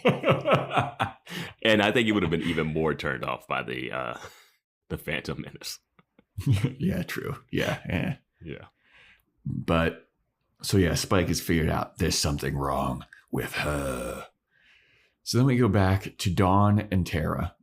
Dawn and Tara come back to the Summers home. And Dawn's like, hey, Tara, you want to... They've realized that they're home alone. And Dawn's like, Tara, you want to wait with me? And Tara's like, I don't really think that's such a good idea. And then Dawn's like, okay, I guess I'll just sit here all alone, all by my lonesome, wait for some kind of evil force to come and kidnap me again. Yeah, I'll be fine, though. I'll be fine. Don't worry about it. You know the history of my character. I get kidnapped and used as the damsel in distress. I'm the hostage. I guess I'll be fine here, though. And Tara's like, you're right. I have seen this show before. That shit does happen to you all the time. I wish that's what she said. I really do. Like, instead she talks about the TV, and she's like, oh, I guess the TV will watch me. And Tara's like, oh, I guess I'll stay. But I'm like, Tara, last time you left her, last episode, she was immediately kidnapped by a dancing, singing demon that wanted to make her a queen. You know better than to leave this girl alone. That was 2 episodes ago. 2 episodes ago. But 2 episodes ago. Sorry. Yeah, Tara was like, I gotta go, and Dawn was like, yeah, I'll be fine for 15 minutes. And like within that 15 minutes, within the fucking 3 minutes, those 5 seconds later, she barely put on the necklace before she was gone. Before those 3 dummies like showed up, and they're like, oh, time to take you. Yeah, I mean, they have the most silent staircase in the house. Yeah. I just don't Tara's get why. I just don't get why she wants them to get back together so badly. Me neither. But Tara's like, okay, I'll stay. And Dawn's like, cool. And Tara's like, I guess I'll stay until they get back, but then I'm leaving. I'm not going to have like the get back together conversation. And Dawn's like, sure you're not. Yeah. And then Dawn, like, oh my God, is she going to parent trap them? Is she going to try and parent trap them? Yeah. She's going to be like, oh, she's going to fake a kidnapping at the espresso pump. Yeah. She's going to send like a newspaper clipping, cut up magazines, things like, if you care about Dawn, send Willow and Tara to the espresso pump if you ever want to see her back. You would send a message to Willow, and then you would send a separate message to Tara, and then they would come and they show up and they were like, why are you doing here? What are you doing here? I got a message that Tara was in danger. And then Tara's there and she like lights a candle at dinner or something. And it's like, oh, there's only one table at the espresso pump. It's got flowers. Yeah. If that happens, ugh. Yeah, that'd be trash. She's 15. She doesn't care anymore. Well, dude, like this was also really weird and disturbing to me, at least, when Tara's like, okay, I'll stay. And then Dawn just like nestles up into Tara's shoulder. I was like, ew, dude, like what? They're established this relationship. This is not the relationship that they've ever had. Yeah. They have been like friends. I'm completely with you. Like they had one bonding moment, like when Dawn first showed up, where she's like, oh, don't worry. Sometimes I feel like I'm outside of the Scoobies as well. And that's it. Maybe it's the lactose, you know, like remember when Xander was babysitting her and she couldn't eat ice cream and it was all over her face? And now she had a milkshake in this one. Whenever she gets milk, she goes like to being like a 10-year-old. Dude, she should feel more of a like maternal kinship with Anya, if anyone. Like Xander and Anya babysat Dawn more than Willow and Tara ever did. Yeah, I could see her liking hanging out with her older friend. You know, like when you're a teenager and you have a person that's slightly older than you, or even if you're like middle school and someone's like 2 years older than you, it's like, oh shit, I get to hang out with my bigger cousin or my older something. That's the relationship. Yeah. It's not, and Tara doesn't have enough of a personality for Dawn to be like excited to hang out with Tara, because Tara doesn't do shit. Mm-hmm. Like it's like hang out with Buffy would be cool because Buffy seems like she does shit. Yeah, Buffy quips at least. Yeah. Anya doesn't. Anya's just like abrasive, so you won't want to hang out with her all the time. You'd maybe hang out with Willow when she's not doing witchcraft, which is at this point almost never. So I don't know. But yeah, I feel like in Discord somebody asked like, "Hey, are you guys like Tara now?" It's like, I mean, I don't. No, you feel bad for her. I feel bad for her, but like, that's it. Like, she's still nothing. Yeah. She's. Oh, I forget. Somebody asked like, who is she more bred than Riley? And I think that she is. Is she more nothing than Riley? Yeah, because Riley at least was getting like vampire suck jobs, and he had like a dark secret past, and he was linked to the villain. Like Tara's literally nothing. They were like, oh, she might be a demon, psych. Oh, she's this powerful witch, psych. She's nothing. She's the lesbian love interest of the main character. Like that's literally her only character trait. Mm-hmm. And I guess she's like kind of a health nut, even though I've never seen her eat anything. She's a health nut? Well, I mean, like she seems like she really chides her for that milkshake. Considering it's like you gotta promise to eat something green and not of the gummy variety. Oh, Tara. oh, Tara. Like what? How old is Dawn? What are they doing? She's 15. That's not her reaction to that. Yeah. But yeah, so Tara's going to wait with Dawn for everyone to come back home. Not going to be awkward at all. Yeah. So then the shit really starts to get insane. We go to the Bronze, and Willow and Amy are playing pool. And you don't see this at first, but they're playing pool with witchcraft in a crowded bar. The pool table is in the middle.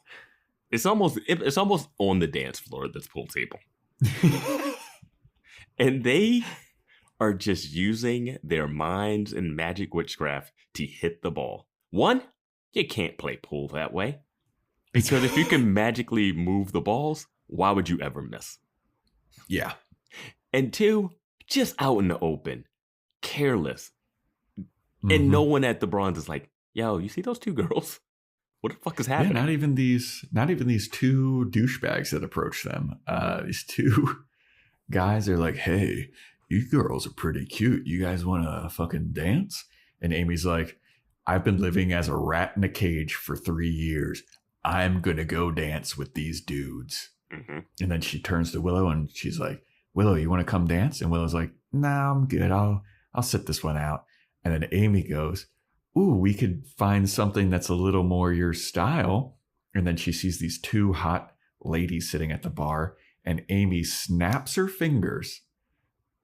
And one of these women like snaps it into a new reality.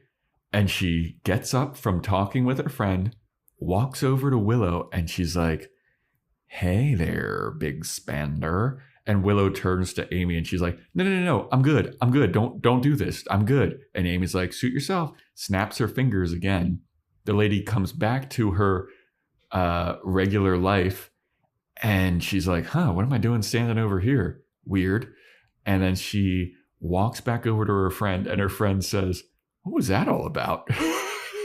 Now, man, I could talk about this moment for like 30 minutes, but yep. I'll try to pare it down. One, those two girls, I wasn't even sure if they were supposed to be like a lesbian couple or she literally was or if they were just friends, because we see these two girls later. And it seems like they might be more than just friends. Yeah.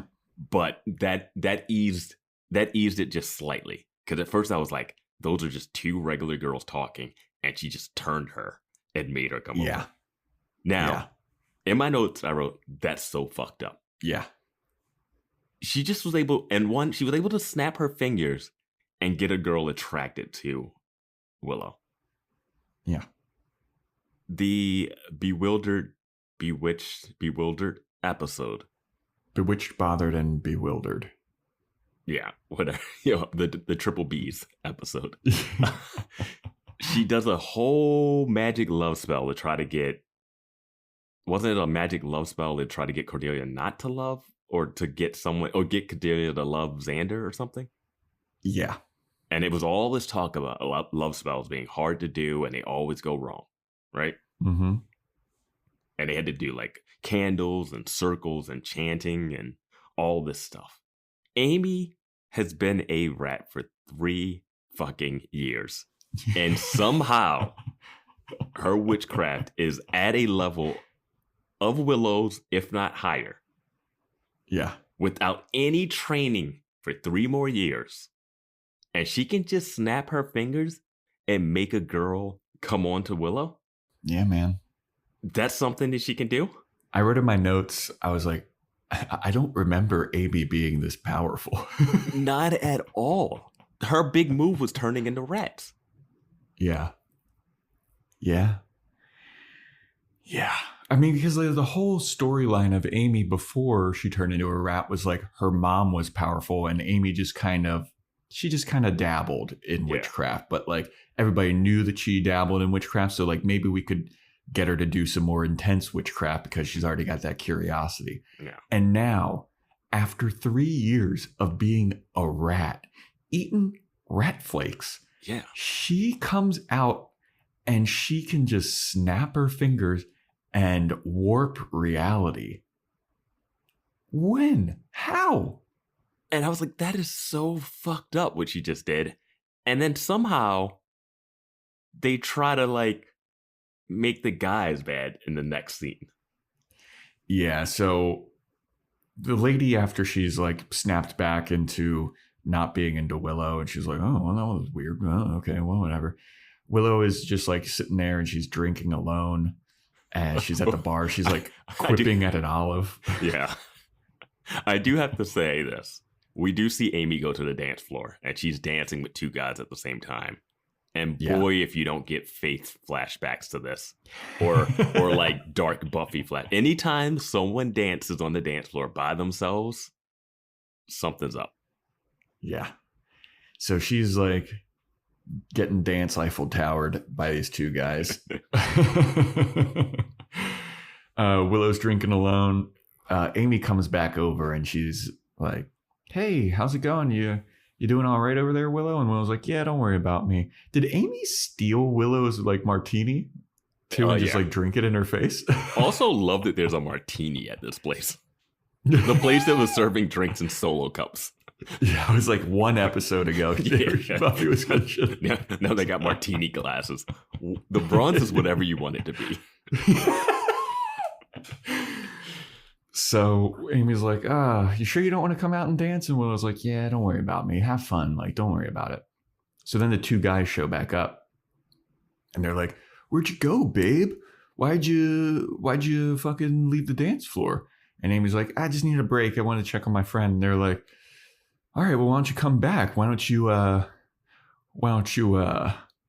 come back with us? We can do a little bit more than dancing. We can do a little bit of horizontal mambo. You know what I'm saying? If you're down for that. And then Amy's like, nah, I'm good. Don't worry about it. And the guy's like, oh, come on. You fucking gonna turn me down after you just were dancing with me? Are you kidding me? And then Willow looks at him. She's like, hey, buddy, no means no. And the guy's like, who the fuck are you? Why don't you go talk to that lady again? And Willow and Amy just kind of hey, they also call her Ellen. Oh, you're right. Yeah. Like, oh, hey, whatever, Ellen, which is a reference to Ellen DeGeneres when her show was out and she came out on her sitcom. So this is relevant. So now these guys are like, homophobic rapists. Yeah. Which is my least favorite thing when shows do that, where they're like, oh, now we want these guys that get their comeuppance. Yeah. Amy just snapped her fingers and was about to make a girl dance and date Willow. Yeah. Amy, that was fucked up. And now these guys do it. And it's like, oh, you guys are doing this? You guys are bad now. It's like, oh my gosh. The guys are wrong, but they made the guys wrong so that now we feel like some justification for what they do later. Yeah. And what they do right now is they're like, oh, you guys want to dance? Well, why don't you fucking dance? And then both Willow and Amy snap their fingers, do a spell to make them in these cavemen-esque underwear. And they're in go-go cages. And they're dancing in these go-go cages, and they look down at their bodies and they're horrified, but they can't stop dancing because they're under a spell. Seems like something that a demon did in the musical episode that they just magically can do. Vaguely familiar. No one had to be summoned. No one had to go through a rigmarole of wearing a talisman. Just snapping fingers. We're all good. They don't even need to say anything anymore, dude. And they both had the same idea. They were both on the same wavelength. Bro, I would have loved if one of them just one of the guys bursts into flames and the other one's in a go-go. It's like, whoa, dude, what the fuck are you doing? Too far. Yeah, his bones just all bent backwards, he's all falling apart. And they're like, oh, I didn't know we were doing that. Oh, Jesus. I thought we were just going to do something little. I thought he's in a go-go cage. He's just dancing now. Yeah. Anya's like, nah, dude. I've been a fucking rat for 3 years. Fuck you. Willow didn't freak out when she snapped the girl over. She wasn't like, Amy, that's wrong. I'm going to make you dance with kids. Amy was trying to do Willow a favor there by forcing a woman upon. Yeah. If Willow would have been like, cool, awesome. Jeez, man. I just can't. And now, we wanted Amy back, and now Amy is going to be a bad witch. Yeah. But I don't remember. I think she was trending that direction, but I don't think she was at that direction. She's it's a little Amy, more than just I've been a rat and I'm going to let loose. This is strange. Yeah, Amy always, I feel had questionable morals where you're like, oh, we like Amy, but she does some fucked up stuff. And where does she stand on certain things? Will she be there for Buffy if Buffy needs her? But now we're like, yo, what? Yeah. Unreal. So then we go back to Anya, Buffy, and Xander. They were doing some research to figure out who could be this demon that froze a man solid. And Xander's like, I got it. I found it. It's this guy. And Anya's like, oh, sweetie, that's a Dungeons and Dragons manual. And Xander's like, what? No, it can't be. And he turns it. He's like, well, God damn it, it is. Son of a bitch. Why do they have that? I don't know. Maybe Giles is a big D&D fan. Game nights at the Magic Shop. Yeah, I guess so. But after that, they're like, whew, well, let's all just close our books and stop for right now because we are not good at doing this research stuff. We need more brains. We need bigger brains. We need Dawn. Yeah, where's Dawn? She can just flip open a book to any random page and it works. Another thing, it's Buffy forgetting about that demon that she saw that she thought was the one that was torturing her. Yeah, I don't know. She doesn't even bring that up. They later reference exploding lint and weird shit happening, but she doesn't go, oh yeah, there was a demon that threw a smoke bomb and ran away from me. That's probably him. I don't know. Yeah, she forgot all about that. Yeah, she forgot she was expelled from heaven, after. Yeah. Well, especially in this scene when they're all like, this is the most frustrating thing I've ever seen in my life. I'm telling you, it just gets more and more frustrating. I even have in my notes about the heaven thing, but yeah, let's talk about it.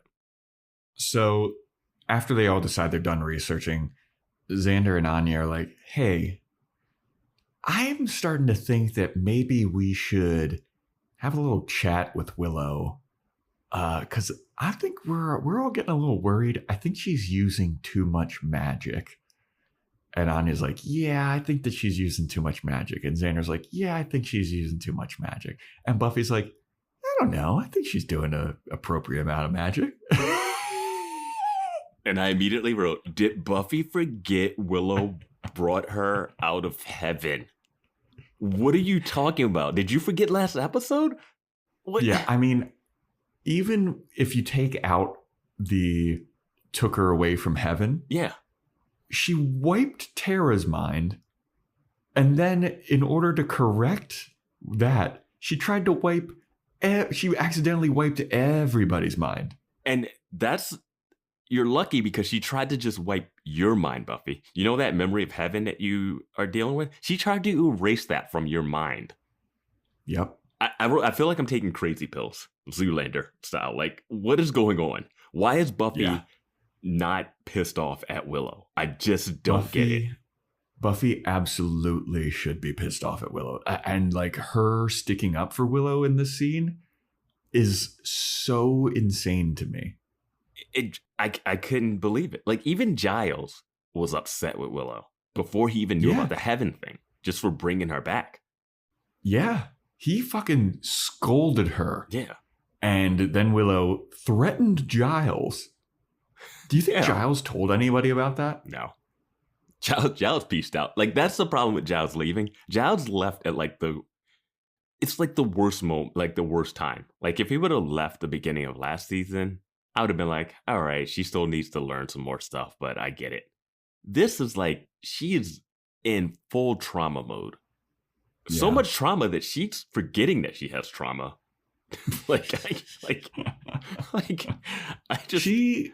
She has now developed the Sunnydale civilian syndrome, where she just forgets what happened last week.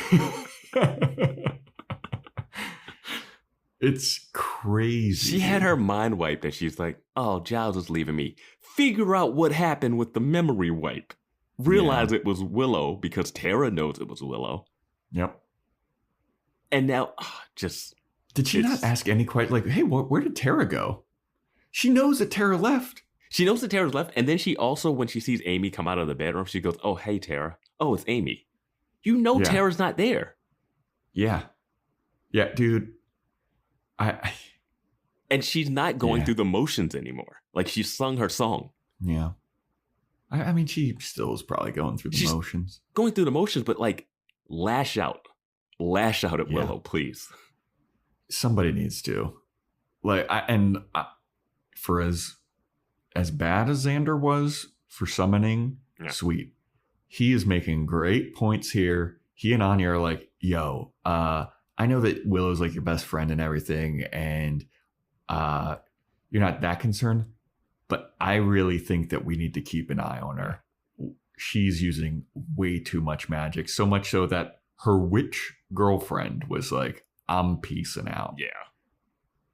And like, I just don't understand how Buffy's like, all right, I guess we'll keep an eye on her. I'm like, you're the chosen one. You're the victim here. You had the worst thing happened to you, not Tara. Tara's thing is fucked up, but what she did to you is the worst. Yeah. And I'll you know what? No, I don't know if it's the worst, because Willow had good intentions. She thought that Buffy was in hell. I'm saying the outcome. I'm saying the outcome of what happened is the worst. The doing it purposefully after being told not to do it is the worst part for Tara. But I think ripping someone from heaven is probably the worst thing you could possibly do. Fair. I think, Buffy's outcome is the worst. Yes. Tara's, the intent of what was going on with Tara is way worse. Oh, yeah. Like, that was good intention with Buffy. A little selfishness, but good intentions. And then this is just selfish intentions for Tara. Yeah. Yeah. 100%. It's just, I don't understand in the, I just don't understand in the writing why you reveal that she tells everyone that from heaven, and then we get one scene of them debating it, and then it's not an issue anymore. Like, this should be the thing that Buffy has to sit down and have a talk. Willow has not even talked to Buffy like, hey, I'm really sorry about that much. Yeah. She said it like maybe when she was like leaving last episode after she got pissed at Giles. Are we back to the era where the Scoobies never apologized to that? Oh, yeah. We are completely back. I mean, the whole follow-up episode should have been, if it wasn't a memory wipe, it should have been just talking to Buffy about the heaven thing. And they weren't going to talk about it. Giles decided to announce that he was leaving. Like, you just found out she was in heaven and you decided to buy a plane ticket? There was that remorse. You don't have questions? You don't have questions?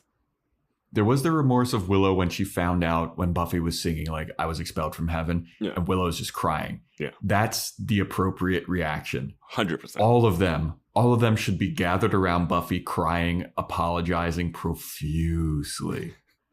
Like, just worshiping her, like, in a circle, like, hands and knees, like, Buffy, we are so sorry. We are so sorry. No, let's throw a pizza party. That'll help her. Like, yeah. And I want to bring up that our Discord user Saber mentioned that everyone has, because we brought up, hey, how has no one talked about like Willow's craziness when we have a Xander debate thing? Mm-hmm. But they've just been obviously not bringing up this Willow thing because they didn't want to spoil, and we appreciate it. Always appreciate the non-spoilery stuff. And I know it must be frustrating for the people in the spoiler chat to have to hold on to some of these things, especially Amy the Rat. Yeah. And one more time, like everybody in Discord and everybody that listens that like we've chatted with, very much appreciate the lack of spoilers. Like you guys have been very good about it. And one more time, shout out to Elias, our Discord moderator, who is vigilant on deleting anything that's even resembling a spoiler. Yeah. So, yeah, dude. But it seems like that kind of stuff has been quelled a little bit. Yeah, people got a little excited early this season. I think. Yeah, I don't think Elias has been having to do too much deleting recently. I don't know. He works in silence, you know. He works in the background. We don't know. He's like a G in lasagna, baby. Yeah. But anyway, back to this. They all decide they need to keep an eye on Willow, and Buffy's kind of like, all right, I guess. Then the phone rings, and Buffy goes to pick it up. She's like, hey, magic box. And it's Spike. And Spike is like, Slayer, meet me at the cemetery in 20 minutes. And Buffy's like, is this Spike? And he's like, yeah, it's me, dude. You fucking know it's me. And she's like, oh, why do you want me to go to the cemetery in 20 minutes? And he's like, I've got some big news. And Buffy's like, can't you tell me on the phone? And Spike's like, you're destroying the moment. Well, she also goes, why are you calling me? Which is one of those things that's like an inside joke for this show where they don't call. They're like, oh no, Buffy's at home with a ghost. Should we call her? No, get in the car. Let's drive over there as quickly as possible. Yeah. We also have to mention that they start talking at the table about like how Willow is like seduced by power or by doing bad. Yeah. She's seduced by doing bad stuff, and then Buffy's like, well, yeah, because it's like a double meaning for like Buffy being seduced by like hooking up with Spike, and I'm like, that is not. I know that's what they want this to be about, but I am so past the like it's bad that Buffy's hooking up with Spike and more on the Willow is being insane train. Yeah. That like Buffy's like, well, you know, sometimes doing bad stuff is like, you know, you can get over it. I'm like, it's not about you and Spike right now, Buffy. Like, yeah, and Anya, who knows nothing of human nature and how to interact with humans, she lays down like this psychological breakdown of what Willow's going through of like, well, she was a loser and didn't have power in high school.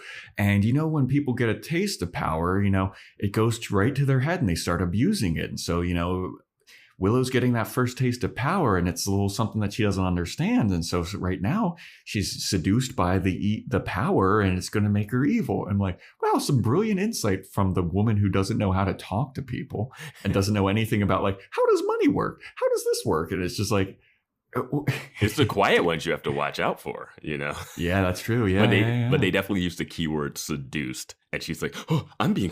Well, he's like, "I'm being seduced by Spike." Oh, Yeah. Is it about that? I was like, "Oh no!" Like, let's actually focus on Willow. Like, let's like not do a double meaning on this scene. Let's really hammer down this Willow thing because it's time for it to come to a head. Yeah, so Buffy is like, all right, I guess we'll fucking meet you at the lame ass cemetery. I was probably going to go there anyway. So, all right, whatever. I'll see you, Spike. She hangs up on him, and Spike is like, yes, it's all going according to plan. But Buffy's like talking. They're leaving the magic box, and Xander and Anya are like, all right, we're going to head home. Buffy, you need any, you good? Buffy's like, yeah, I'm gonna go do a little quick patrol before I head home. And they're like, all right, see ya.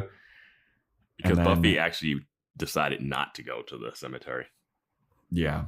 So Buffy walks down Vampire Bite Alley, and where is this alley? Like, it's like right across the street from the magic shop, apparently. Yeah. And Spike just runs into her. And Buffy's like, oh, God, you're here. What do you want? And Spike's like, you didn't fucking show up to the cemetery like I told you to. And Buffy's like, oh, yeah, about that. Yeah, I had some other shit going on. Yeah. But you're here now. Like, what do you want? And Spike's like, I'm here to fucking do evil. And I'm going to hurt you. And Buffy's like, you idiot. You can't hurt me. You got that chip, remember? And then Spike and Buffy just punches him. Oh, no. This is what happens. She's like, Spike, get out of my way. You're not going to do shit. And Spike's like, I'm not getting out of your way. And Buffy's like trying to walk around him, and he keeps getting in her way. And Buffy's like, Spike. And she just decks Spike. Mm-hmm. And Spike takes it. And then Spike punches the fuck out of her. And Buffy goes like stumbling back. And then Spike goes, ooh, ow, my head. Oh, psych. And Buffy's like, what? What's going on here? And Spike's like, yeah, no head pain. And it only happens around you. So I can hurt you. So guess what, Buffy? You must have come back wrong. And then they start fighting. Dude, it's love at first punch, man. Love at first punch. I love the phrasing too of you came back wrong. Yeah. Like when he said that, I was like, wow, that is not something you say to get someone to fall for you. You were born funny. Yeah. But then, dude, they just start having a big old dust up in the alley. Yeah. And Spike is taunting her the whole time. And he's like, yeah, you fucking came back wrong. Something's not right with you because you're the only one that I can hurt. Trust me, I tried to bite a lady and it hurt like a motherfucker. But with you, no head pain. Something's up, Buff. Something's up. And Buffy's like, no, there's something wrong with you. There's something wrong with you. She's in denial as fuck. It's one of those things where like we were on the side of them hooking up, and then they kind of wanted to push us away from it. Because immediately after she says you're just an evil thing, he takes his rejection and goes, you know what? I'm going to go kill a lady. Like, our hero. And then he finds this out and he decides to punch her and neg her. Yeah. And tell her she came back wrong. Not like, oh, there's something different about you and you know it. Like not like how he's been in the previous episodes where he's trying to be like, hey, like he's been really like a friend about her when he found out about the heaven thing. And now he's just like, you're different. You're not a human anymore. Like I could see him like confide, like, hey, Buffy, I think there might be something wrong with you. And she's like, no, there's not. What are you talking about? No, there's not. And then him, like, as a last resort, punching her in the head and being like, I don't have a headache.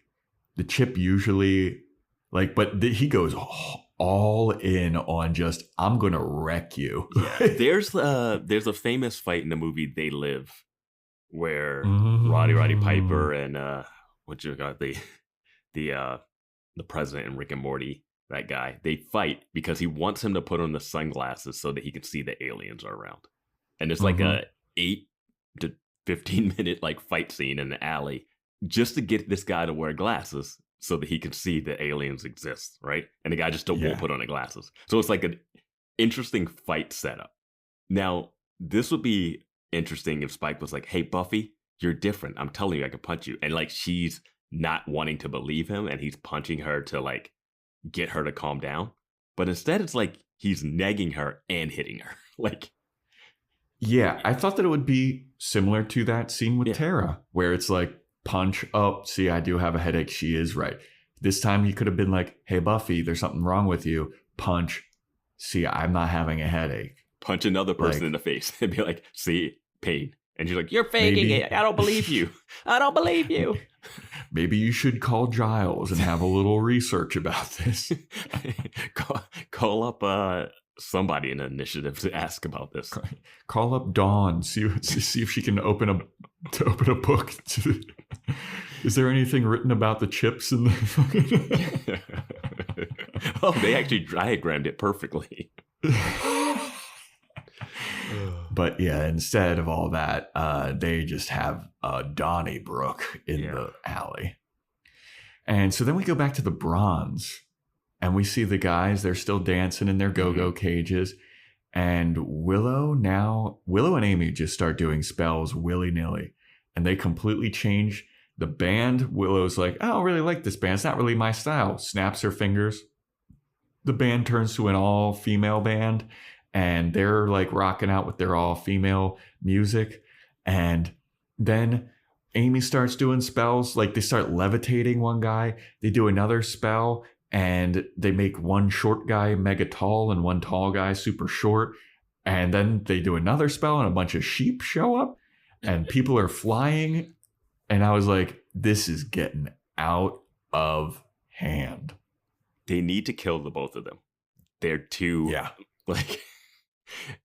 Also, Willow had issues turning Amy from a rat to a person. Yes. But she can turn a person into a whole nother band, into a whole nother person. I need to direct you to the quote from earlier in this episode. Okay. Oh, well. Fair enough. She just realized she could. Need I remind you, Willow just needed to realize that she could do anything she wants. Which she has like no hesitation after her girlfriend leaving her. Like from the beginning, we know that she's already not into it. She's like, when your girlfriend leaves you for no reason, you know why she left you. You know why she left you. You even had remorse an episode ago. And like Tara's like, you're using too much magic. You made my mind erased. And Willow was like, no, she's crying. Yeah. No, please, no, give me a week. Give me a month. I'll give you a week. How about maybe 8 hours? That's as much as I could. I gotta get ready to make you and Buffy forget everything and dry off after a shower. I just don't. Yeah, I don't know. And I also don't get why Amy is so powerful. Yeah, that's the thing where that's a plot story convenience because they don't have enough time to like let her get 3 years of witchcraft knowledge. But she comes out swinging. Yeah. Yeah, man. But so they're doing a bunch of crazy spells at the Bronze. We go back and Buffy is like run into like a house. An abandoned house. On Main Street. Off of Main Street. Just another abandoned. She runs into 1152 Vampire Bite Alley. And this abandoned house. Buffy and Spike are just fighting. And they're just taunting each other. Spike is like, you came out wrong. Buffy's like, I didn't come out wrong. You're wrong. You're a monster. And you're just upset because I'll never love you. And I'll never kiss you again. And Spike's like, how dare you? You'll totally kiss me again.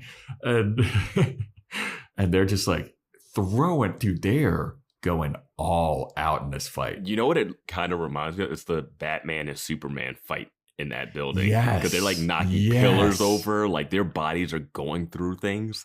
And to the point where I'm like, how strong is Spike?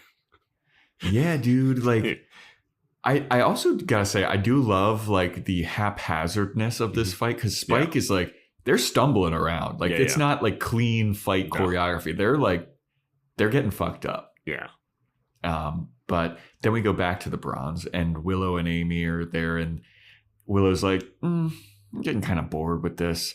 And then she just reverses all of the spells. She's like, I feel like we should be doing something bigger.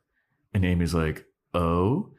And Willow's like, yeah, this is like such small town, one Starbuck town, witchcraft bullshittery.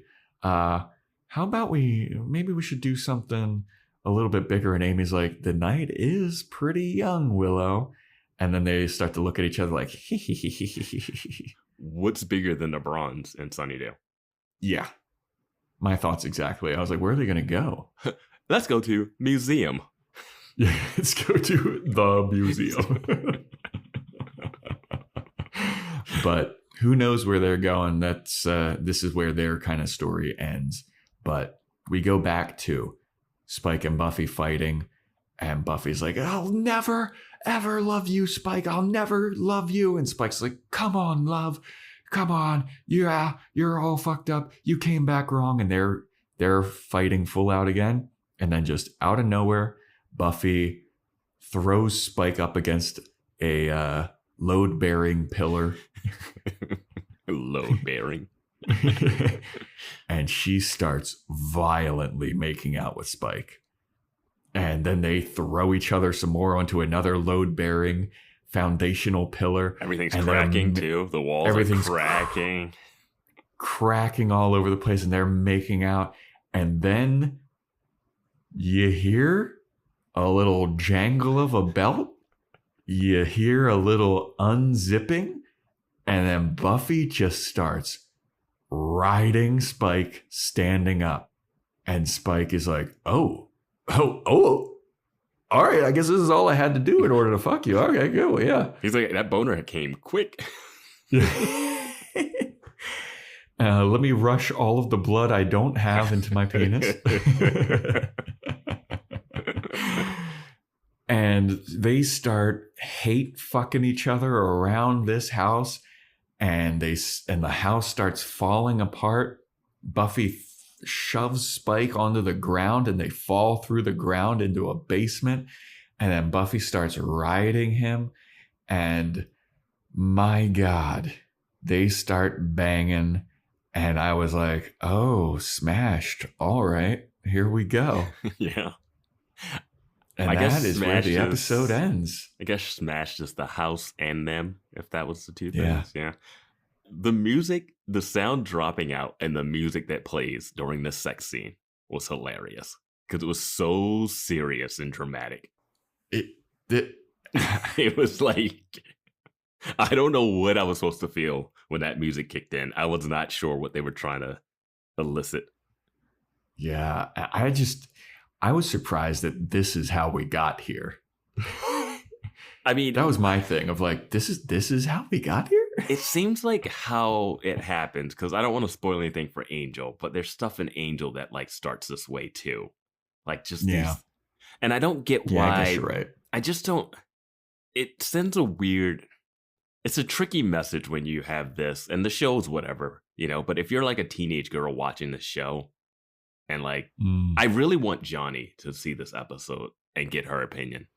Yeah, like because we were talking about like, he's got a vibe. She's like, she doesn't know the show as well, so like she sees him. Of course, he's handsome or whatever. But then like this, it's like, how do you wrap your head around like the abuse that he is? Like he is an abusive relationship person.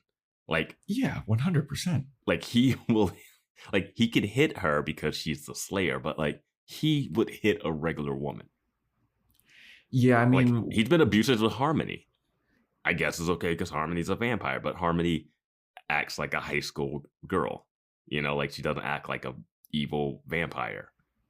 Yeah. He was nicer to Drusilla, but Drusilla liked that kind of stuff. Angelus was rough with Drusilla. Spike, when he was with Drusilla, he was more like kind to her. Yeah. He would inflict damage to other people to impress Drusilla. Yes, exactly. But like Angelus would really torment Drusilla. He fucked Drusilla up. But I just like watching him like beat the shit out of Buffy and then neg her. Like if they would have played it like he was beating her, like, listen to me, something's not right. Listen to me, something's not right. Yeah. Then I could get behind it more. But he's just like taking out his frustration of her not putting out with him on her. Yeah. And for a little bit of context too, like Johnny, the person that we had on for the musical episode, our musical expert, she hasn't really watched Buffy the Vampire Slayer. So she saw the episode of the musical where Spike is just singing a song of longing to Buffy. Yeah. And Johnny's like, that's so hot. Like, this guy's handsome. He's singing, like, why won't Buffy be into this? Flash forward 2 episodes later. Yeah. Well, and then I remember in that episode, Johnny was like, ooh, it was a little off-putting when he like smashed that like alcohol bottle. Like, ooh, that gives like abusive domestic violent tones. I'm like, yeah, that's the vibe he gives all the time. He consistently calls Buffy a bitch, and it works because he's a vampire and it's violent and it's okay if they're not gonna hook up, and then like it's fine that they do hook up this way, but like for him to like have a full-on fisticuffs, that doesn't seem like him defending himself and like snapping her into reality. It's more like, I'm going to take pleasure in beating the shit out of you until you give in. Yeah. Like literally beating her down into a relationship. It's a weird way to go about it. And that's why I was like, I was fine with the kiss at the end of the musical. I was fine with them making out at the end at the Bronze. This one, I'm happy they're at the point where they're having sex, but now it's going to be like, this is just going to be the whole thing. And I don't know. Yeah. This is tough. That's why I was saying it's a little, I would wonder how the fandom takes this, because there are Buffy fans and Bengal fans in the fandom. Well, it's split. It's also like people that watched this when it aired. Mm-hmm. Like this was like kind of geared towards like teenagers, like, oh, this is like dark, but also like fun and quippy, and like you could have a lot of like quote unquote sexual awakening moments in this. Yeah. And like you were saying, like if this is like, oh, Spike is so hot, like this is your introduction, like, oh, they could have fucked some people up, probably. You know, relationships are messy. You need passion, you know? It's just passion when he does that. And it's like, that's not what I know that's not necessarily their intent, but that could be the unintentional intent that you get out of this. I have an ex-girlfriend that was like so into Spike. Mm-hmm. Like that was her guy. Mm-hmm. And oh boy. Now I'm starting to learn a little bit about her. Whether it's Spike or Angel, it's both a little tricky. Like it all comes down to like, oh, this person could try to kill you and abuse you and murder your family, but they're hot. Yeah, I mean if somebody was like, all right, you know what? I kind of liked Riley for Buffy. I'm like, all right, you got your head screwed on. But even Riley was a little bit fucked up. But like, that's you're veering towards normalcy. Oh yeah, exactly. But yeah, I don't know. We're gonna have to ask. I want Johnny to watch this episode and chime in on the Discord. So I'll see if she'll do us that pleasure. Yeah. You got anything else to say about Smashed? I know we talked about it for forever, but like there was a lot to get into in this episode. It's just, it's like I just wanted the confrontation with Willow after the reveal of the heaven thing. And it just seems like Buffy doesn't, it's one thing if she's still like, I just don't want to deal with anything. It seems like she's like more apologetic for Willow because like she's dealing with the breakup, guys. I'm like, what are you talking about? Like it's. Yeah, there's more at play here. Yeah. And now they just retrofitted Dawn into like a helpless daughter role, which I didn't like. She went from like sneaking out and trying to hook up with guys and lost her vampire lover to like, moms aren't together. It's like, what? Am I going to get 2 Christmases? Yeah. Next episode is titled Wrecked. They're still banging in that house. They just go, they fuck along Main Street and just wreck all. And it'll be back to normal in the next episode. I mean, her mom did bang Giles on the cop car. That's true. So this episode is titled Smash. The next one is titled Wrecked. I think it's going to have something to do with whatever Willow and Amy are up to. I think that this is going to be Buffy and Willow having that confrontation, and they're emotionally wrecked. Okay. I do want to say one last thing about this episode. Buffy gets it in, man, when she's banging. Like, we've seen her doing some hardcore sex scenes in this show that is network TV. Yeah. UPN. Dude. I mean, Spike thought biting a Slayer was interesting. This has to blow his mind.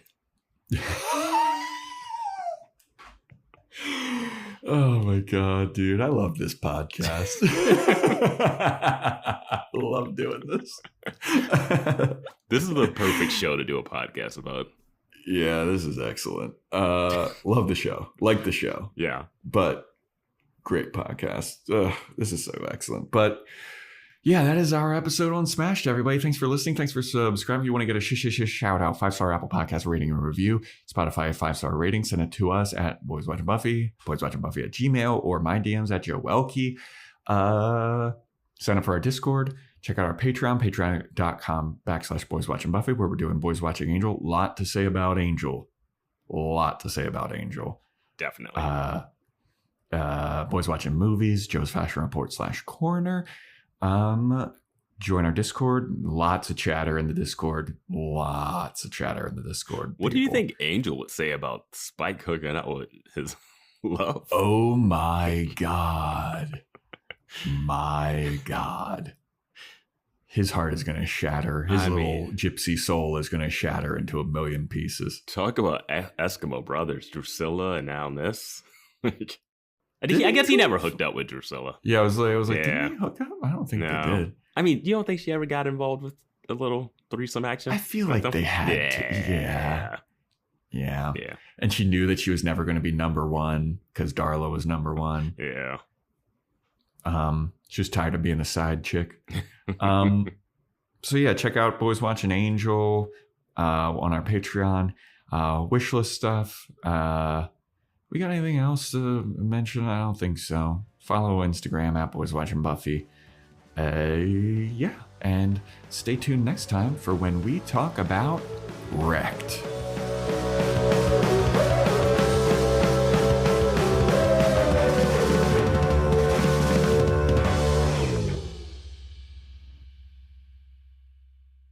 How have you been? Rat. You? Dead. Oh. Seltzer Kings. Podcasts.